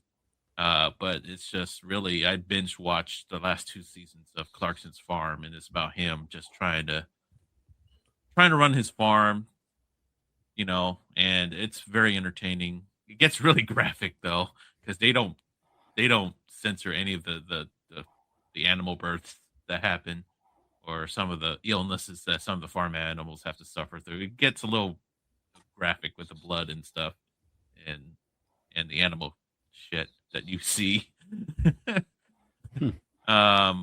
But yeah, I highly recommend it. Even if you're not a reality TV show fan, just give it 1 or 2 episodes, see if you like it. But yeah, I highly recommend Clarkson's Farm. It's a great window into what life as a farmer is like, you know. Hmm. So, that's about it on my end as far as what I watched because that took a lot of time to watch the whole week. So many episodes. All right, Okay. Matt, We Mark closed it out. Yeah, Mark, go ahead and Yeah, I guess I'll go in the middle. Yeah, so I watched the movies. I did take the kid. Well, I took Wyatt and Waverly. We saw Toy Story 5, which is another great one. I mean, yes, you can make the argument it should have ended after 3, but if you see what they did with 4, now with 5, they did Andy's trilogy. Now it looks like they're doing Bonnie's trilogy. I think we need one more film to close this out. Pixar continues to hit you in the heartstrings, especially. What an amazing franchise that they've taken it from 1995 till now. You've grown up with these characters, but not only have you grown up with these characters, you start realizing that Buzz and Woody are telling your story, maybe on a different level, that you can relate to everything that these characters go through, that Bonnie goes through Andy goes through, as you grow up. And this is no different. There's things you can relate to this as a parent. You can relate to this as a kid. Just another great film. I will say it starts off a little wonky. And I started going, okay, where is this one going? But once it comes together, it's beautiful. It's fantastic. It's another great film in the Toy Story franchise. And I hope they make one more to finish out Bonnie's story because they really advanced Bonnie's story quite a bit in this. Because, I feel like we were so attached to Andy. We got 4 and we didn't really get to know Bonnie, right? Does that make sense? And now you really get to know her more in this one. And it's, but an amazing power of Pixar and what they've continued to do with the franchise is 30 years old and make great films. So hopefully they make another one, but Toy Story 5 is so good. I also watched Michael, the Michael Jackson film. As a biopic, I didn't enjoy as much as I enjoyed Bohemian Rhapsody. I'm just comparing it to recent popular biopics. I know Michael is now the #1 biopic of all time at the worldwide box office. Jafar Jackson is very good in the film. But at the same time, I can't help but think he looks like his dad, Tito, not like Michael. But a good movie. I didn't do that. I didn't cover that last time, did I? No. I can't remember when I watched it, but you talked about it last week. Did I? Michael? See, I couldn't remember. Yeah. So I watched that, and then I did watch the first episode of X-Men 97, season 2, which is freaking fantastic. The series is starting off really well. I won't go into any spoilers, but X-Men 97, man, definitely. I watched, I felt like watching a Batman movie, so I watched The Long Halloween Part 1 again. Haven't watched Part 2 yet. The only real new thing I watched was Project Hail Mary, which is so good. It's the best movie I've seen this year. I won't go into spoilers because Long hasn't seen it yet, but Ryan Gosling's fantastic in it. The special effect work is good. It has, and you care about the characters, you care about the journey. It is 2 hours and 20 minutes, but it goes by so quickly. It's so well shot, so well done. It's cinematic. It's gorgeous to watch. As far as the special effects, the way it looks.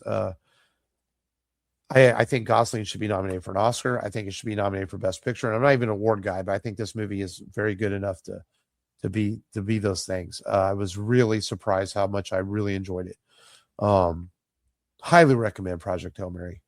I think I said something goofy like on my Facebook, like every now and then you watch a movie that reminds you of why you love cinema. This is one of those movies. It's why you enjoy cinema and why you enjoy going to the movies. Definitely recommend that. I can't wait to see it. It makes me excited for Gosling's Star Wars movie next year, honestly. Oh, okay. Yeah, I mean, just because he is, I love him as an actor. He was great in The Fall Guy. He's great in Blade Runner. He was great in Barbie. But man, seeing him do a science fiction movie like this, and now he's going to do Star Wars, I'm like, hell yeah, let's fucking go. Yeah, the most popular reaction I've heard overall in general is that this movie, in a way, kind of like Superman. It's like it's been a year of bad news, and this is a movie that was kind of a good shot in the arm of like people needed to see this movie to feel good, to escape a little bit. So yeah, I heard, that's a good way to put it. You'll know after you see it, man. you feel good about humanity in the world after you watch it. Yeah. You know, Just like those World Cup social media posts of Right. Europeans visiting America and they're trying out our food, stuff that we take for granted, like, chain restaurants and AC. yeah. All right, Matt, it's your floor now, buddy. Yeah, I also watched the Michael Jackson biopic, and my kids were like, "Oh man, we want to watch it again." My kids really liked it. I didn't rent it. My sister did, and we watched it at my parents' house. But Didn't I give you access to my Voodoo account? I You think just so. watched it. Yeah, but that was like the first time. If I want to rewatch it, well, definitely take you up on that. But yeah, man, I enjoyed it. I think they Joe Jackson. I think they portrayed him. That reminds me. Accurately. Did you see that comedian Drewski's Joe Jackson trailer Yeah. a few days ago? It's so hilarious. It's like it's a 2-minute fake trailer of a fake movie about Joe Jackson, Yeah. and it's like him trying to whip his kids with his belt, just Yeah. trying to run after them. Did you see it, Matt? No, but I I saw can just it. imagine. It was funny. It was very funny. Like, They have "Son, the oh, come here! I'm gonna start." He's always grabbing for his belt. So Yeah. Mhm. hilarious.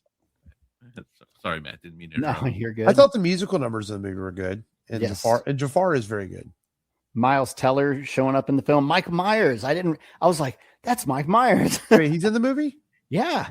Really? When? What? So he's the one where Miles Teller and Jackson sit down, and he wants to be on MTV, and he's like, make it happen. And he gets on the phone, and he's like, if you don't put Billie Jean on MTV, I'm gonna pull every single artist that I represent.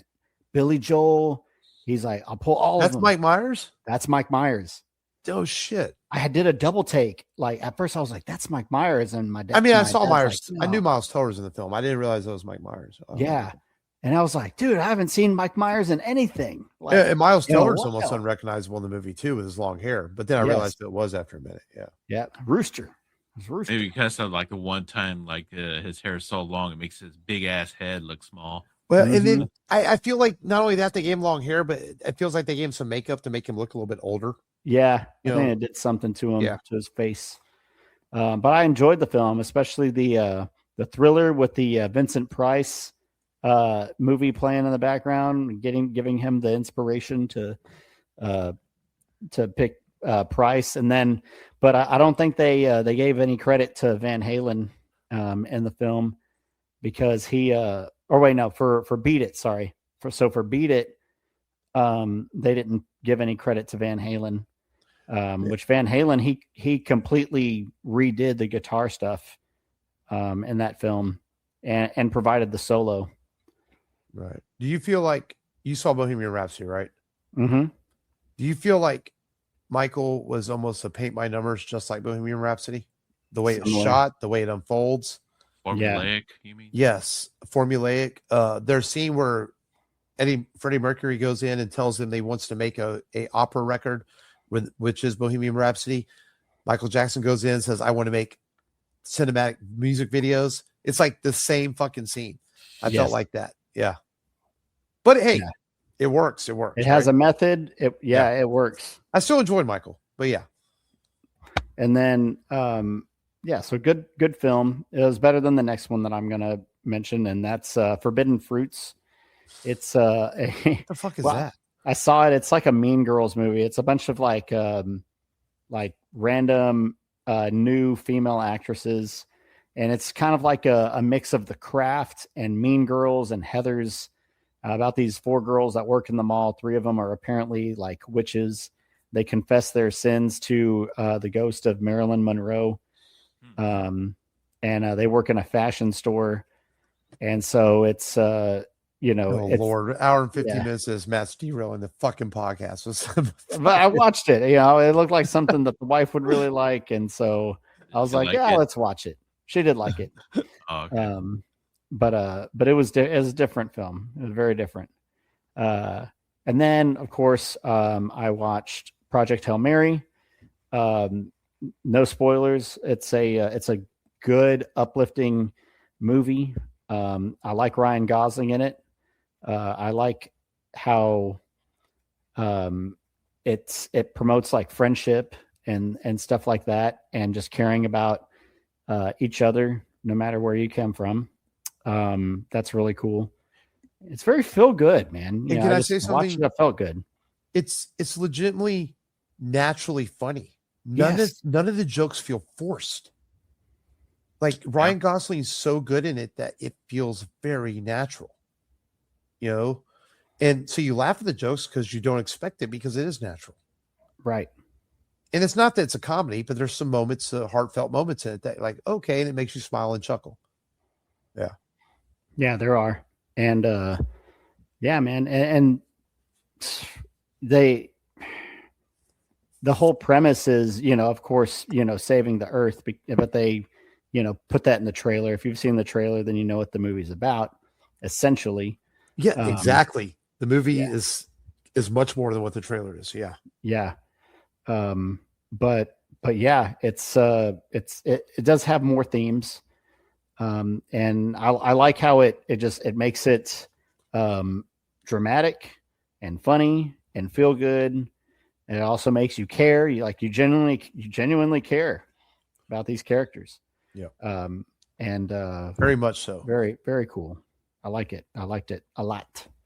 I like it a lot. I like it a lot.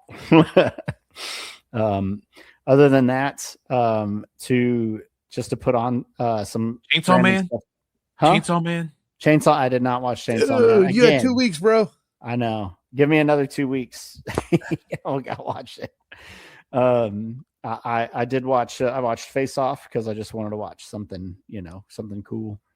Wait. So you watch a 2.5 hour, two and a half hour long movies. I'm glad you watched Project Hail Mary. Yeah. But Face Off's like 2.5 hours too. That could have been like half of Chainsaw Man. Yeah. Well, I had to get ready for that segment about you. So I watched a John Woo film, trying to get into the mindset, and then there's a Netflix. Is it a Netflix? I forget if it's on Netflix or what, but it's called High Potential. It's a series that came out 2 years ago. It's about a maid who has a high IQ. It's like Goodwill Hunting, I guess.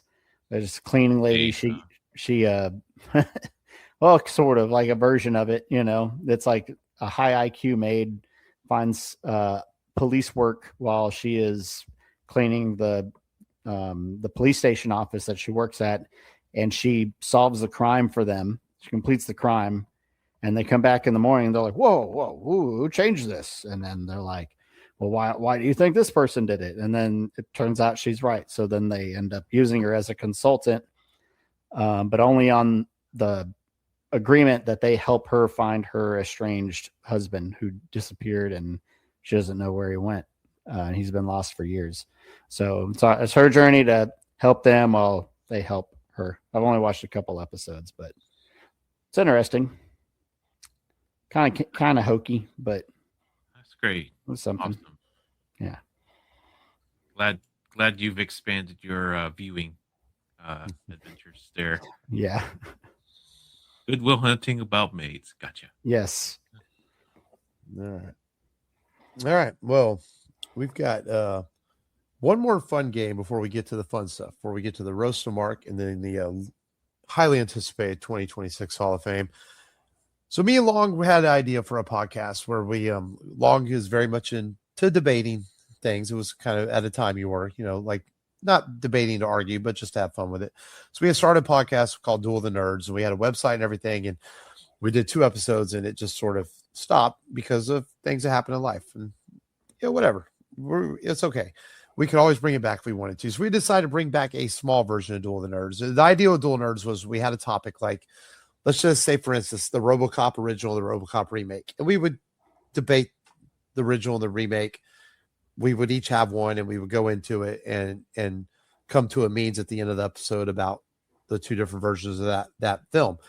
or it can be two characters. So we're going to do a couple of characters today in a shortened version in which I give Matt a character and I give Long a character, and you both get a couple minutes to debate which character is better than the other one, and then you'll get a 30 to 45 second rebuttal to after let's say Matt goes first, then Long goes, then Matt can rebuttal, then Long can rebuttal, then I get to decide who's the winner, just because that's the way it works. Okay.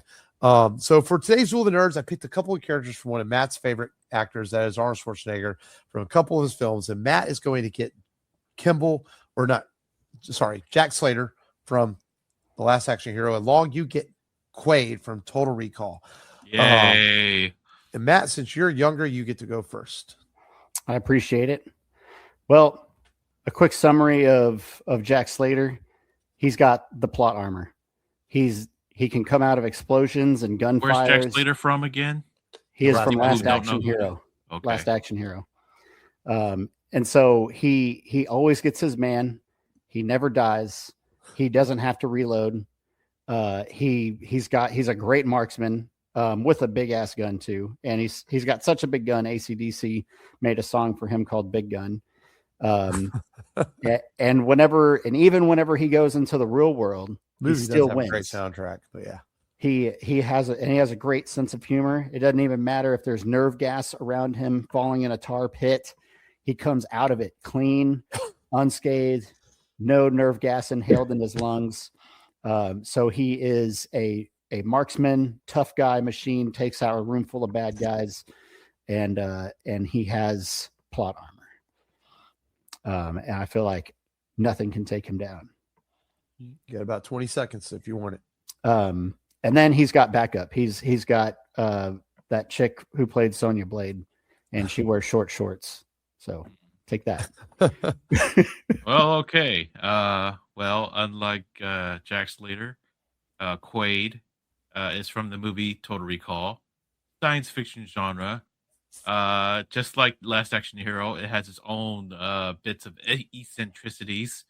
But what's nice about Quaid is that he's a relatable everyman character that you can relate to. Who doesn't want to live an escapist life where you're a super spy, but you're an actual construction worker? Who doesn't want to escape a boring life like that, and goes to Mars, and he bangs Sharon Stone. Yeah, but that's my. Why'd you steal my thunder like that? I was trying to help you.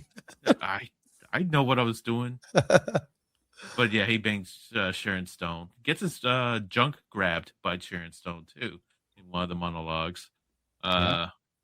Gets sexually harassed by her.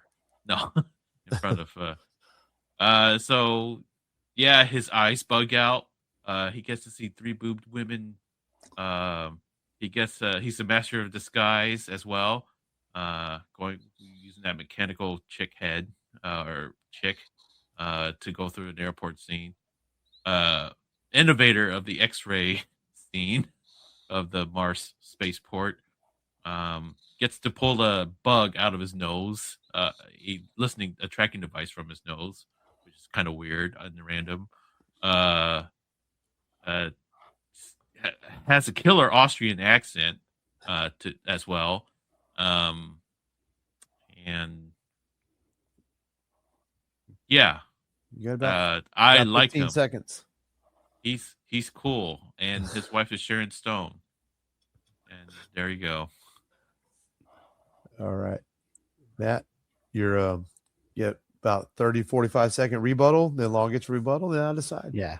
Done a good job of describing his life and his dreams, but doesn't matter who the girl of his dreams is. Jack Slater's going to pop out of the movie, pull him into his world. He's going to tie him up into the back of his car, drive it off a cliff, jump out, and then Quaid's just going to fall like into a ravine or something. And then he's going to do a superhero landing of some sort, light his cigarette with the fumes, and say, "Rubber baby buggy bumpers." And then Douglas Quaid's just going to be out. He's going to be done. There's going to be no more Quaid, no more Mr. Kimball. Can I wipe my tushy? There is no bathroom. All right. I got a quick rebuttal.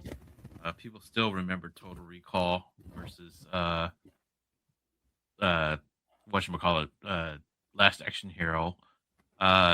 Made more money in the box office than Last Action Hero did. And that's it. That's all I have. Oh man. Man, you both you guys did pretty good, man. But both good points. But man, I gotta give I gotta lean, man. As much as it pains me to do this, I gotta give it to Matt, man.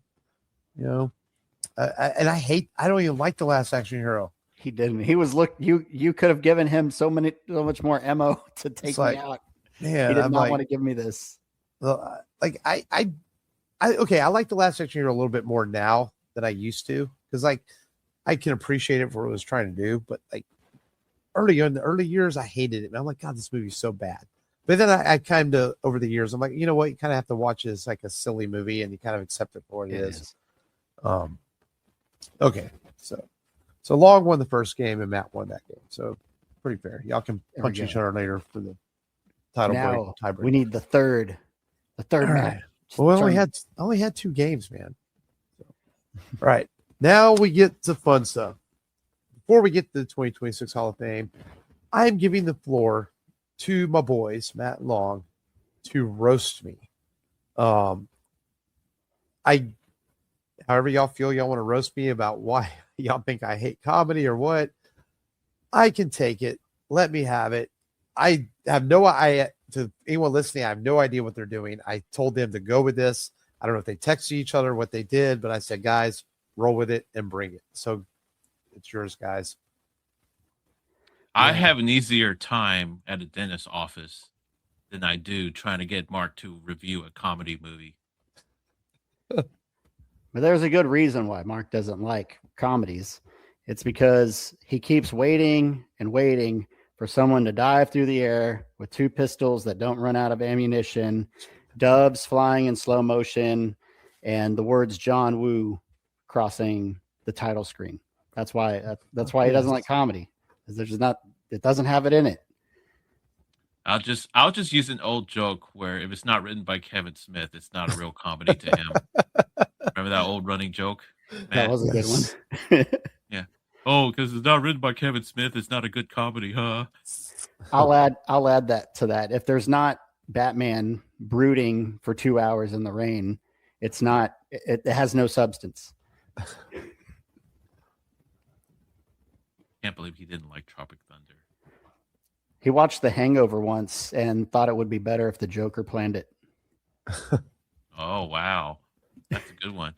I'm going off the cuff. I don't have anything written down, honestly. Oh, But I just want to bounce off of what is said. It's like Mark enjoys watching Schindler's List and he does watching Top Secret. he says comedies have no stakes, but buddy, the biggest stake in Star Wars was a guy kissing his own sister before anybody knew. Hey, man. I can't really roast Mark anymore. I don't have a mean bone in my body. Oh, man, I can take it. Yeah. But I'm just going to rely on Matt. What do you got? How many do you got? How many points do you have, Matt, written down? A lot. You do, huh? So he refuses to watch romantic comedies because Batman already taught him that love only leads to dead parents. Wow. Keep going, Matt. He rates every movie on a scale from not enough lightsabers to almost enough lightsabers. Hey, man, I've done that a few times in the show where, like, if the movie has a sword in it, it automatically gets like an extra half a letter grade for me because I like fucking swords. This is true. Phallic fixation there. No, man, I just like swords, dude. There's no Oh. phallics. Just I think swords are like a cool, like ancient weapon. Yeah. Okay. So is a spear. No. I put his idea of a comedy as watching stormtroopers miss every shot. Oh, okay. Yeah. I put he'll spend 3 hours explaining why the warehouse shootout and Hard Boiled is cinematic perfection, and then tell you comedy is too unrealistic. That's a good one. Where's my other one? Come on, lad. Out with it. Out with it. Oh, that's stacked. Hold on. I think Those Matt are has a lot of screenshots in pent up notes. rage here, Mark. No, not plenty pent of up roast. range. It's all good, man.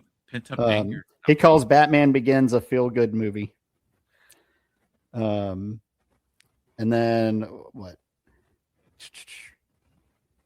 His streaming recommendations are Batman, Star Wars, John Woo, Batman again, and somehow Batman one more time. And then he walked out of a comedy once because nobody dramatically stared into the distance while Hans Zimmer music played. Oh. He's getting older because he complains modern comedies aren't funny, but he'll still laugh when Batman growls one word, "Swear to me."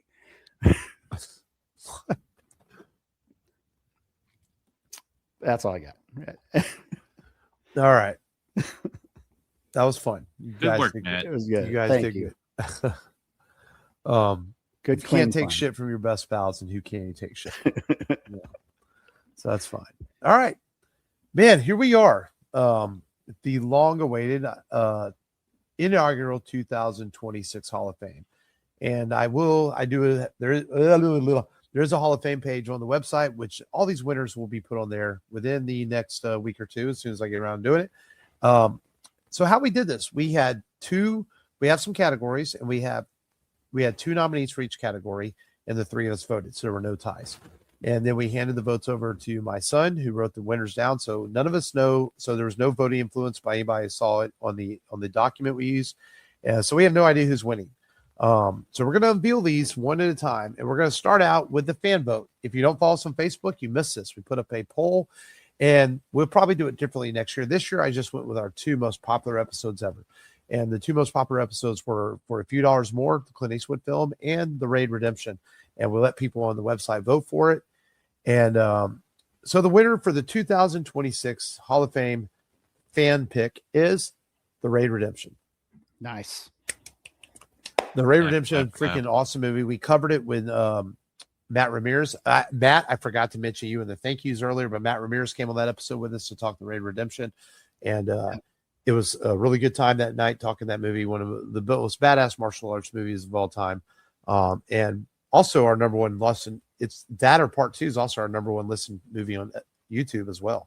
So those movies are very popular. We get a lot of people listen to the Raid movies, and that is our 2026 fan pick.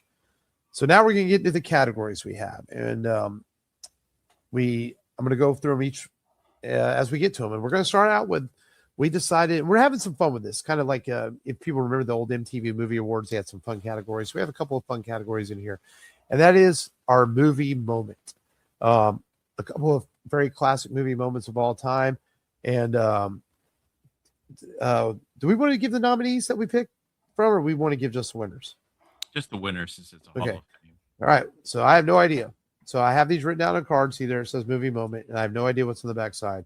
So the winner for 2026 movie moment is from The Matrix, Neo dodges bullets. Such an iconic moment. You know, in 1999, when this movie came out, it broke new ground for special effects.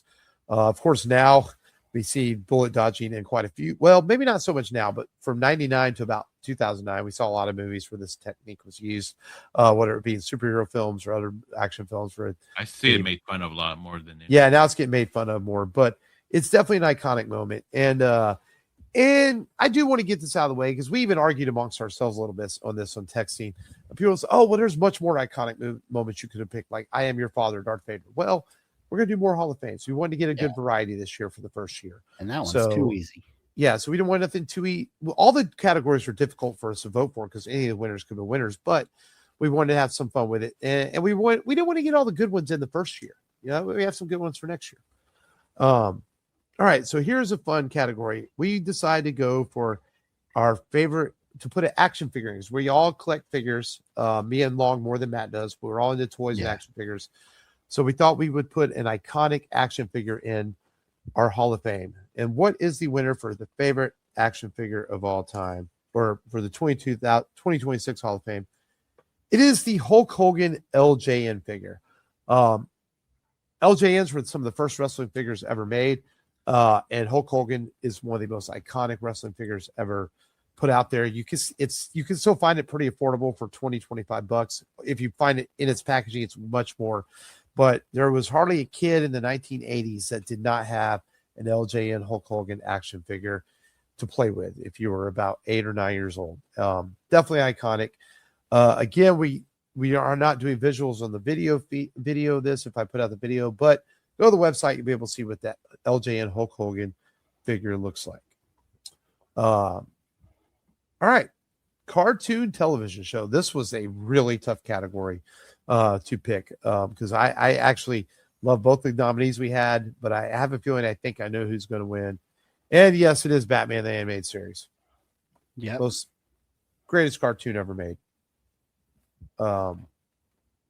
Still holds up to this day. Iconic with the voice of Kevin Conroy. Mark Hamill as the Joker. Hamill, Tara Strong. Yeah. I used to, this Harley used Quinn. to show like at 2:30 and I was still at school. So I would set my VCR to tape it every day and come home and watch the show. I mean, that's how iconic this show is. Smart writing. Oh, yeah. And smart. very, very creative as far as it had a lot of censorship put on top of it. And they had to be creative with each episode. Yes. Yeah, Yes, this was so- during the Bill Clinton era, George Bush, Bill Clinton era of politics, in which cartoons had a lot of rules behind them. A little different than we have now. So yeah, it definitely had to be creative. But such a classic show. Very glad to see Batman the Animated Series get in our first year in 2026 Hall of Fame. So of course, we go from cartoons, we got to go to live action television, and this was one that I know Long was a little upset about that we did not have Star Trek in there. Maybe next year, Long, because I went with a couple of just not so easy picks for this one. I think I remember what the nominees were. We won't say what they were. We're going to say what the winner was. And the winner is Babylon 5. And I agree that maybe next year we'll get Star Trek: The Next Generation into the Hall of Fame. But I think Babylon 5 is also quite groundbreaking, maybe in a different way. It's the first television show to tell a 5-year story that was told like a novel. Yes, it struggled to find its footing with syndication and things like that. And the 5th season almost didn't happen. But I think Babylon 5 exists so that the TV shows we have today can exist, because Babylon 5 is the one that started it. I mean, the X-Files had some continuity to it, but Babylon 5 was all continuity. And Matt, you still need to finish it. Yeah. Really just stop at season 4. That's really need you. Stop at the end of season 4, really. Season 5 was just a lot of filler, so Yeah. not very many to go through. But well, some of the stuff with Londo towards the end of season 5 is pretty important. Oh yeah, that's important. But Yeah. the main story really Yeah. ended at season 4. But such a great show, man. And there's been talks of revival or a reboot or something, but no word on it. But if they never happens, we had 5 great seasons and some great films. They had some TV movies as well, but I'll tie in with it. So Babylon 5 for our live action television. All right. This is a fun category, movie monster.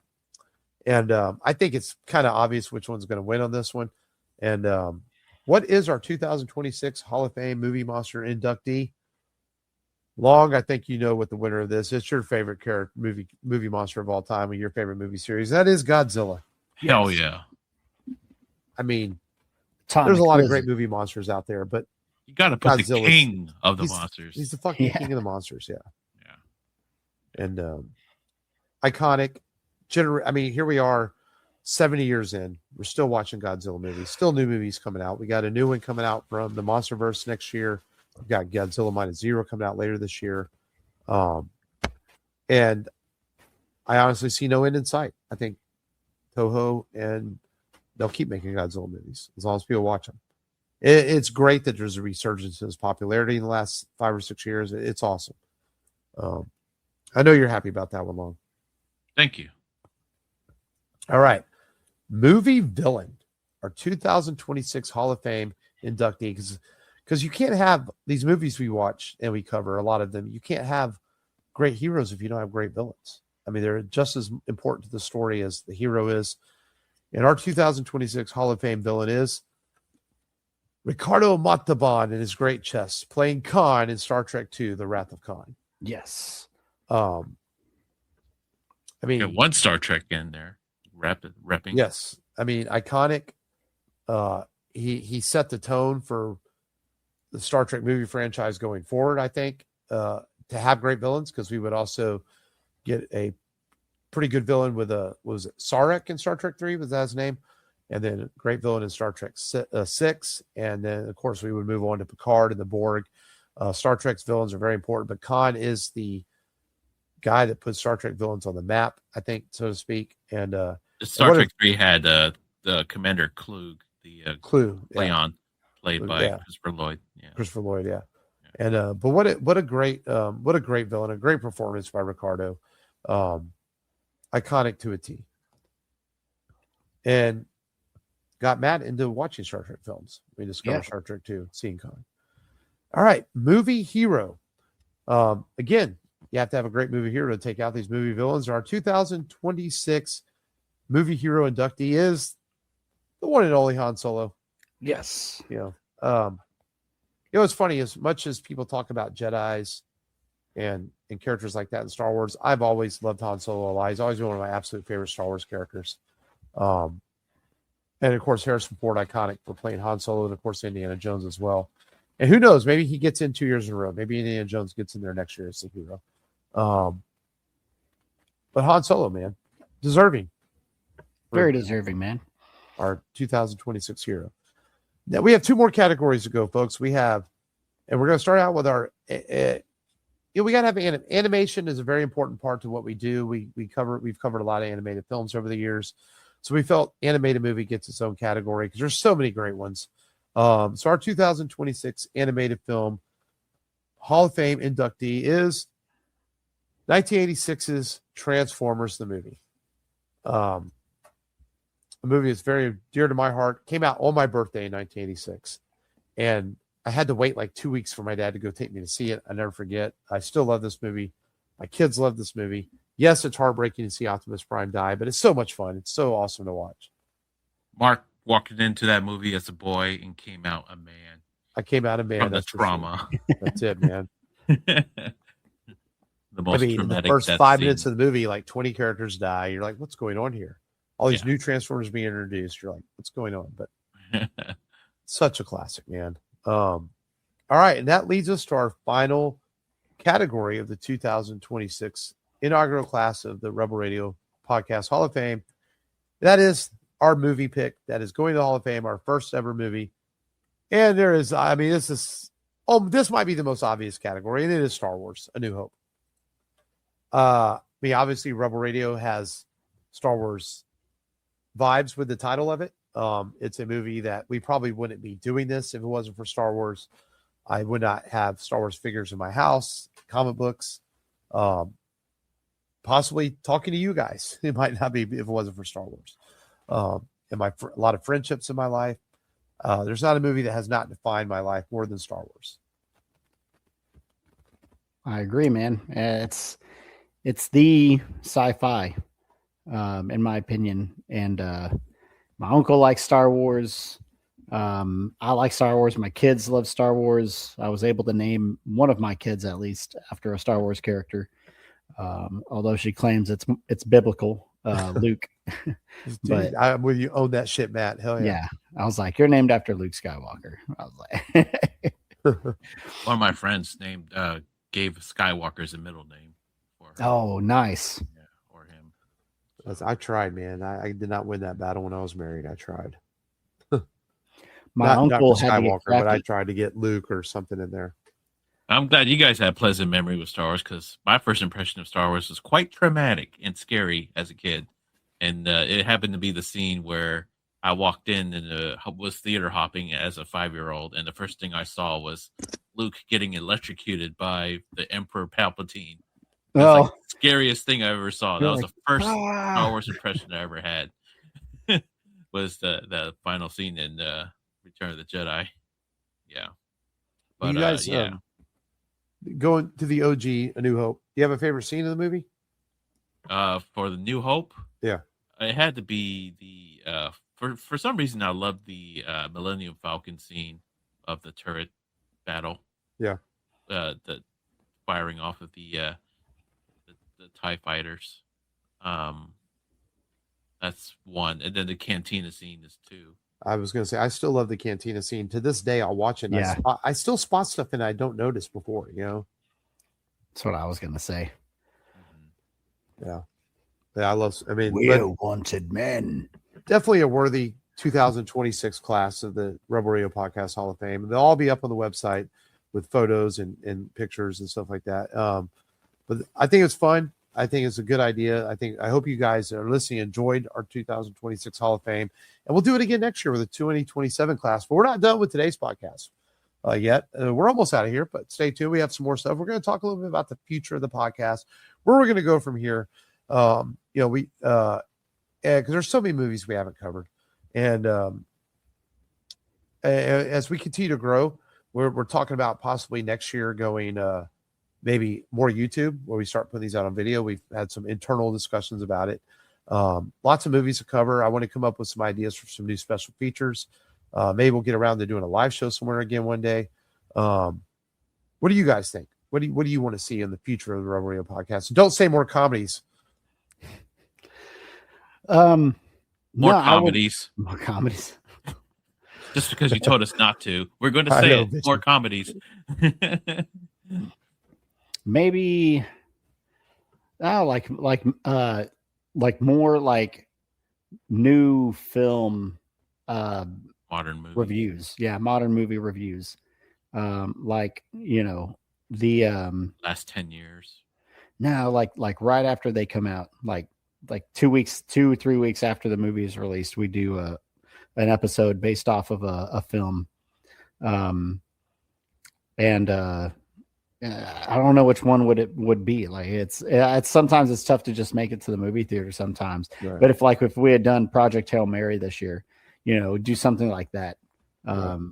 You know, or last all year, three you of know, us will go into a movie blind where Mark doesn't steal our thunder and keeps seeing all these movies we keep suggesting already. Yeah. Hey, to be fair, I've really enjoyed the episodes we did last year and this year of movies we've never seen before. Yeah. You know, it's not a knock against Mark. I mean, it is what it is. I mean, he's seen these Right. movies before we have, you know. Definitely, I think we need to go into the well of more, and I could go opposite of Matt, go into the golden era, silver age era of movies. Yeah. Explore some filmographies of, you know, classic Hollywood actors like James Cagney. You know, I want to see more James Cagney movies. Gregory Peck, probably John Wayne, and you know some of the Gary classic Cooper. Hollywood. Yeah, Gary Cooper's okay. High Noon. Yeah, more Henry Ford movies. I Henry love Fonda. westerns. I don't even like High Noon. It's boring. But anyway, Yeah, I've seen Dang. High Noon. kinda boring. I've always thought it was High Noon looked like a television movie. The way yes, it it looks like a TV show and it's kind of boring. Yeah. John Wayne hated that movie. It was notorious. He hated that movie. I'm not knocking against High Noon. I enjoyed Right. it for what it is, but yeah. Yeah. Yeah, more classic movies for sure. Would like to see. Some of them could probably test Mark's patience with the pacing.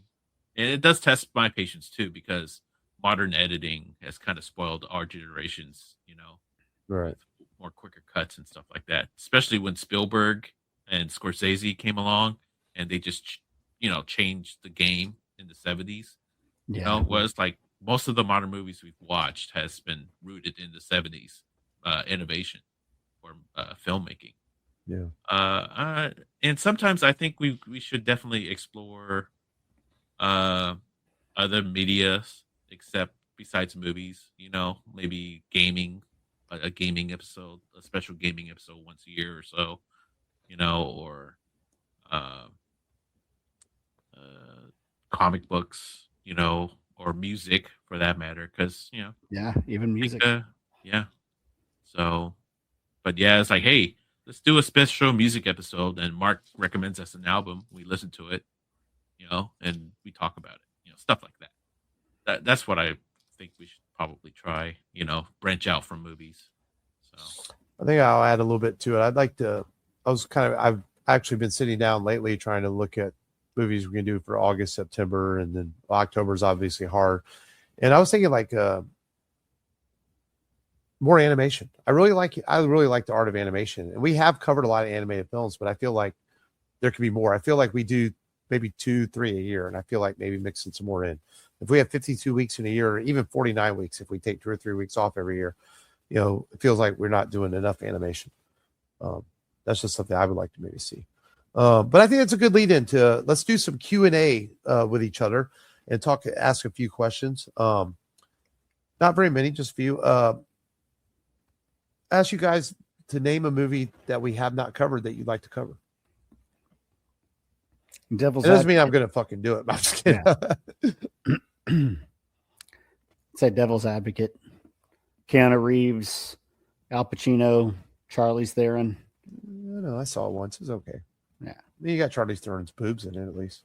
Yeah.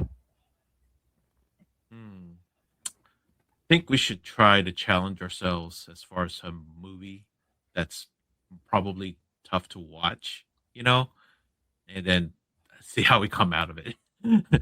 A shared trauma type movie, like, Dude, oh, I already had to suffer Texas Chainsaw and Hellraiser. What are you trying to do to me, Long?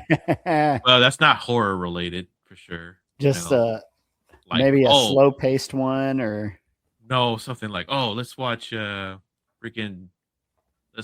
Graveyard of the Fireflies or something like that. okay, something like that. A sad movie. Or Schindler's List. We have to watch a serious movie or something that's super, or maybe an important dramatic movie, So probably more drama. I would like to see a little bit more drama films besides the usual, genre movies we always watch, So that's just what I'd like to see. A little bit more drama, probably more, dramatically significant movies. So, for me, this was a tough one because we've already covered a lot of movies that I've wanted to cover. I don't know. I'm just going to throw out there randomly and say, like, I think it would be funny to do Titanic because it's not something we would normally cover because it's kind of a romantic disaster film. But I think Titanic's a great movie. To be fair, I don't know. Name a movie that you never want to cover that you'd be like, Mark, I'm not fucking doing that. You already know the answer for me on this. It's Tropic Thunder, 100%. I will never cover that fucking movie. Dang. I hate that fucking movie. I won't ever watch it again. It'll never. You walked out on that movie, right? We rented it. I know we rented it. I walked out at home watching it. She kept watching it. I came back into it. I'm like, you're still watching this? So I saw 80% of it. And I hated it. Okay. I say anything with Steven Seagal in it, except for Machete. Oh, my brother! I never knew you hated Steven Seagal. Under Siege is okay.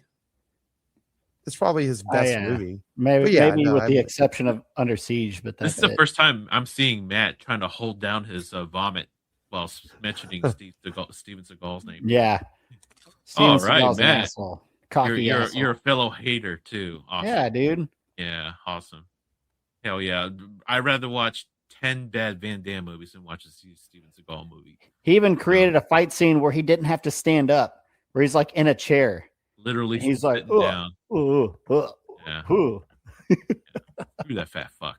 Yeah. What about you, Long? Man, a movie that I do not want to see. And there's probably plenty of them.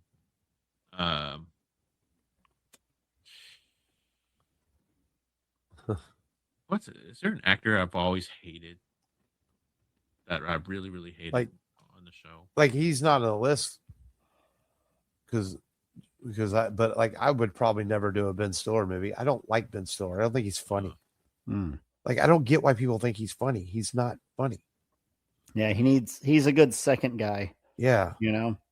No, he has some of the best lines in Dodgeball. That's the only movie with him that I can stand. No one makes me bleed my own blood. Yes, I will give him credit of that. That's the only movie I can stand with him. Yeah. I don't know if I can name a movie that because I'm pretty open minded. I'll watch anything.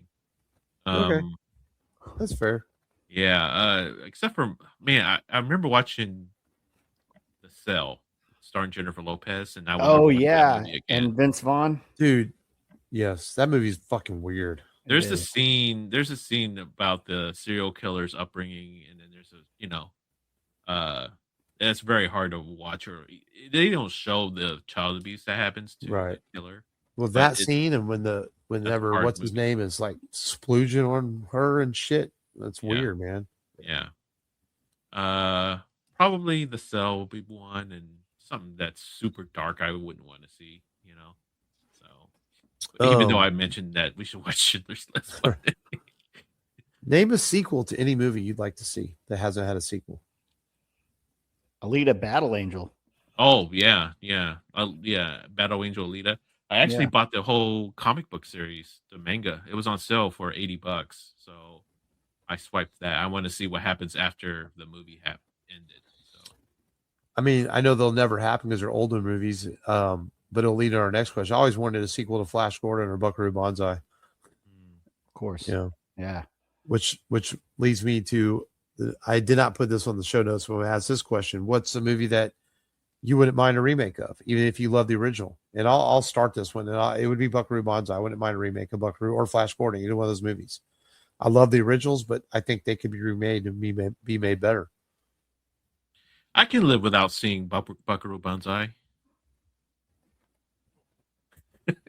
Hey, I'm trying to think. What I'd say Mark Bloodsport, wants to kill me this time. a remake of Bloodsport. I think.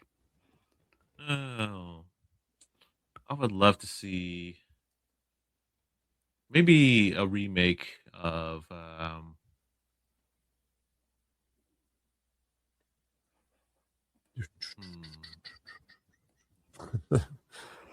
Long's brain is on fire there. It is. Yeah. It is almost 1 a.m. yeah, Yeah. that I should have thought about this a little bit more, but we'll circle back to it though. If you don't mind. Well, this part, give each other the floor to ask each other a question that they would like to ask. It can be anything. It doesn't even,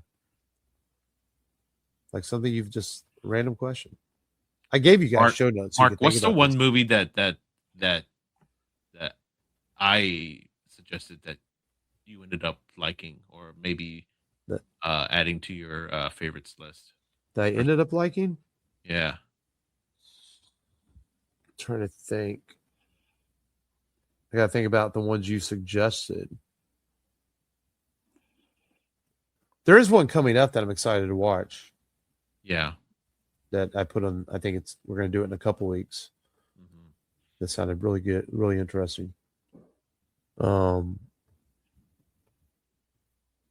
I did like Thief. Yeah. More than I thought I okay. would. Yeah. Yeah. I did like that. That surprised me. It was a slow burn, but it was good. I enjoyed it. Yeah. I did like that. I found out that the cinematography in Thief actually influenced Blade Runner's look. Mm. Yeah. Yeah, and I did enjoy that. Yeah, Have we ever done Blade Runner?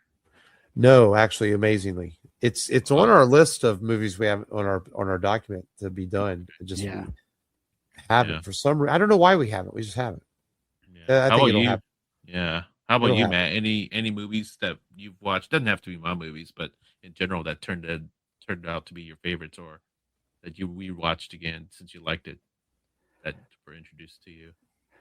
I liked the was it the score or the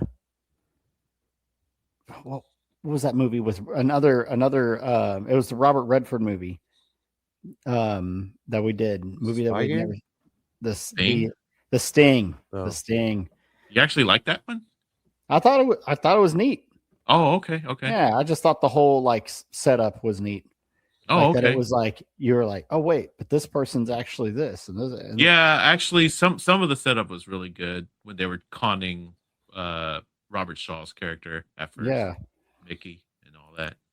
Yeah, that part is interesting. The setup, but the ending of that was pretty good.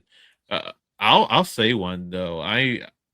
The Robert Redford movies that I've seen on the show that we've watched have been really surprisingly are very good. I've turned into a fan of his work because of the podcast.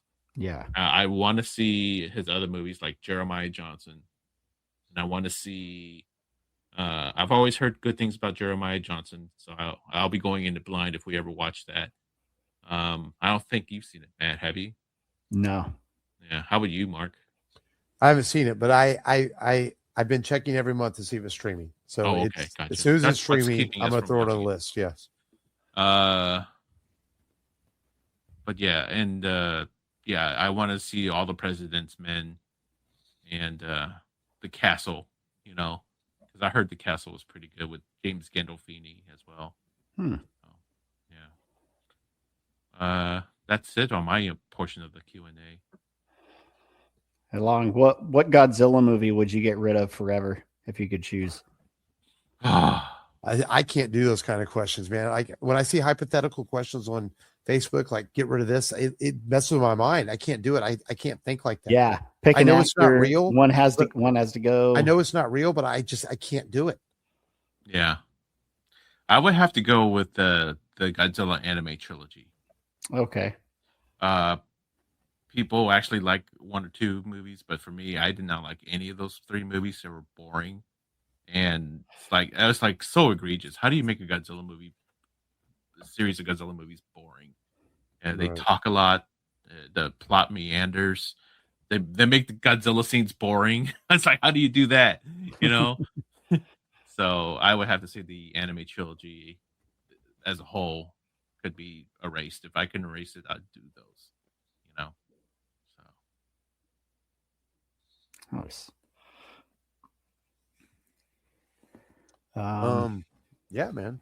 I mean, I already asked questions. The other questions, I don't really have just a random question to ask.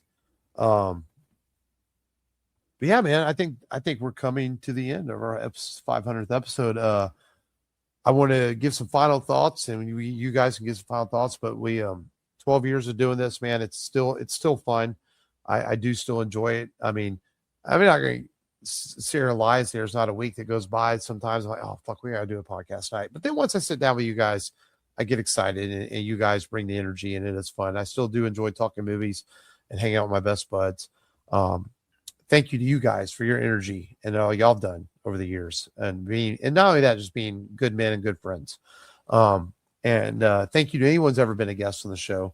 As we mentioned earlier, thank you to anyone who's ever listened to the show, interacted with us on Facebook, or anywhere else. Mention the kind word at work. I know Matt's had people at work mention him about the podcast. I've had people mention. We do thank you all for that. Thank you for any family members in our lives that put up with our crap when we got it record on Friday or Saturday, Thursday night, whatever, whether it's wives or kids or moms or dads or whoever, so they have to put up with us. And but my final thoughts is, man, it's amazing that we made it to 500. I think it's awesome, and I think I really enjoyed doing the Hall of Fame. I think it's going to put some new energy, new life into this, and as long as we enjoy doing this and we're healthy, we feel good. I don't see a reason why we can't get to 1,000 episodes. If I'm being honest, No, I agree.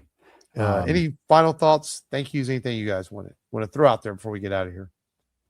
No, thanks for everyone who streams and downloads, keeps the podcast going, and everyone who showed up at Comic Palooza. Definitely feel like we got a new audience there, and can't wait for the revisits and maybe some different types of movies that we may look at in the next year on our way to 1,000. Yeah, and I'd like to thank the podcast itself for giving me a chance to actually meet a childhood hero of mine from a Godzilla movie. Oh yeah, 1 in a million shot, who's now passed away about a couple years ago. So yeah, the experiences at Comic Palooza and me talking to you two guys, have a an additional outlet to vent our weekly day-to-day lives. Some of the movies that I would never have seen get introduced to, so some new movie experiences, which is great. And yeah, I'm looking forward to where the journey goes from here. I want to add to that. That's a good point. Like some of the experiences we've been able to have over 12 years. I can't believe we made it 2 hours in. I don't give a shout out to Ming Chen from Comic Book Men and Jay and Silent Bob Secret Stash for being supportive, being a guest on the show a few times. And a great interviewee. We got to meet him. We got to meet Mike from the store and hang out with him. Jason Mewes, Danny Trejo.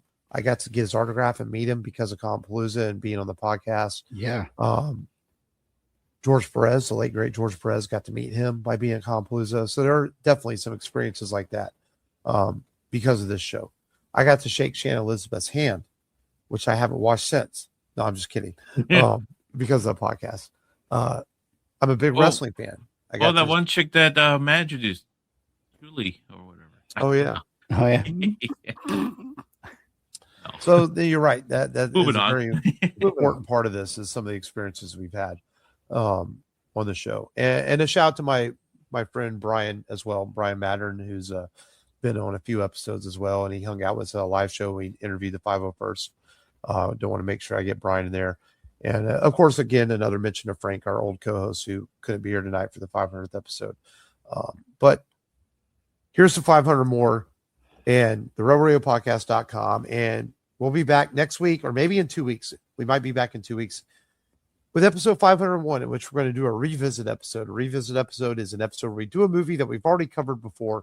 We're going to go back and do it again and talk about it in an updated fashion. We're going to do Terminator 2 Judgment Day for its 35th anniversary, I believe, in a couple weeks. 35 years. Wow. So we will be covering Terminator 2 Judgment Day here in just next week or the week after. I don't think I covered this with you guys. Yeah, I don't think you did this episode. So it'll be a first time for Long to do Terminator 2.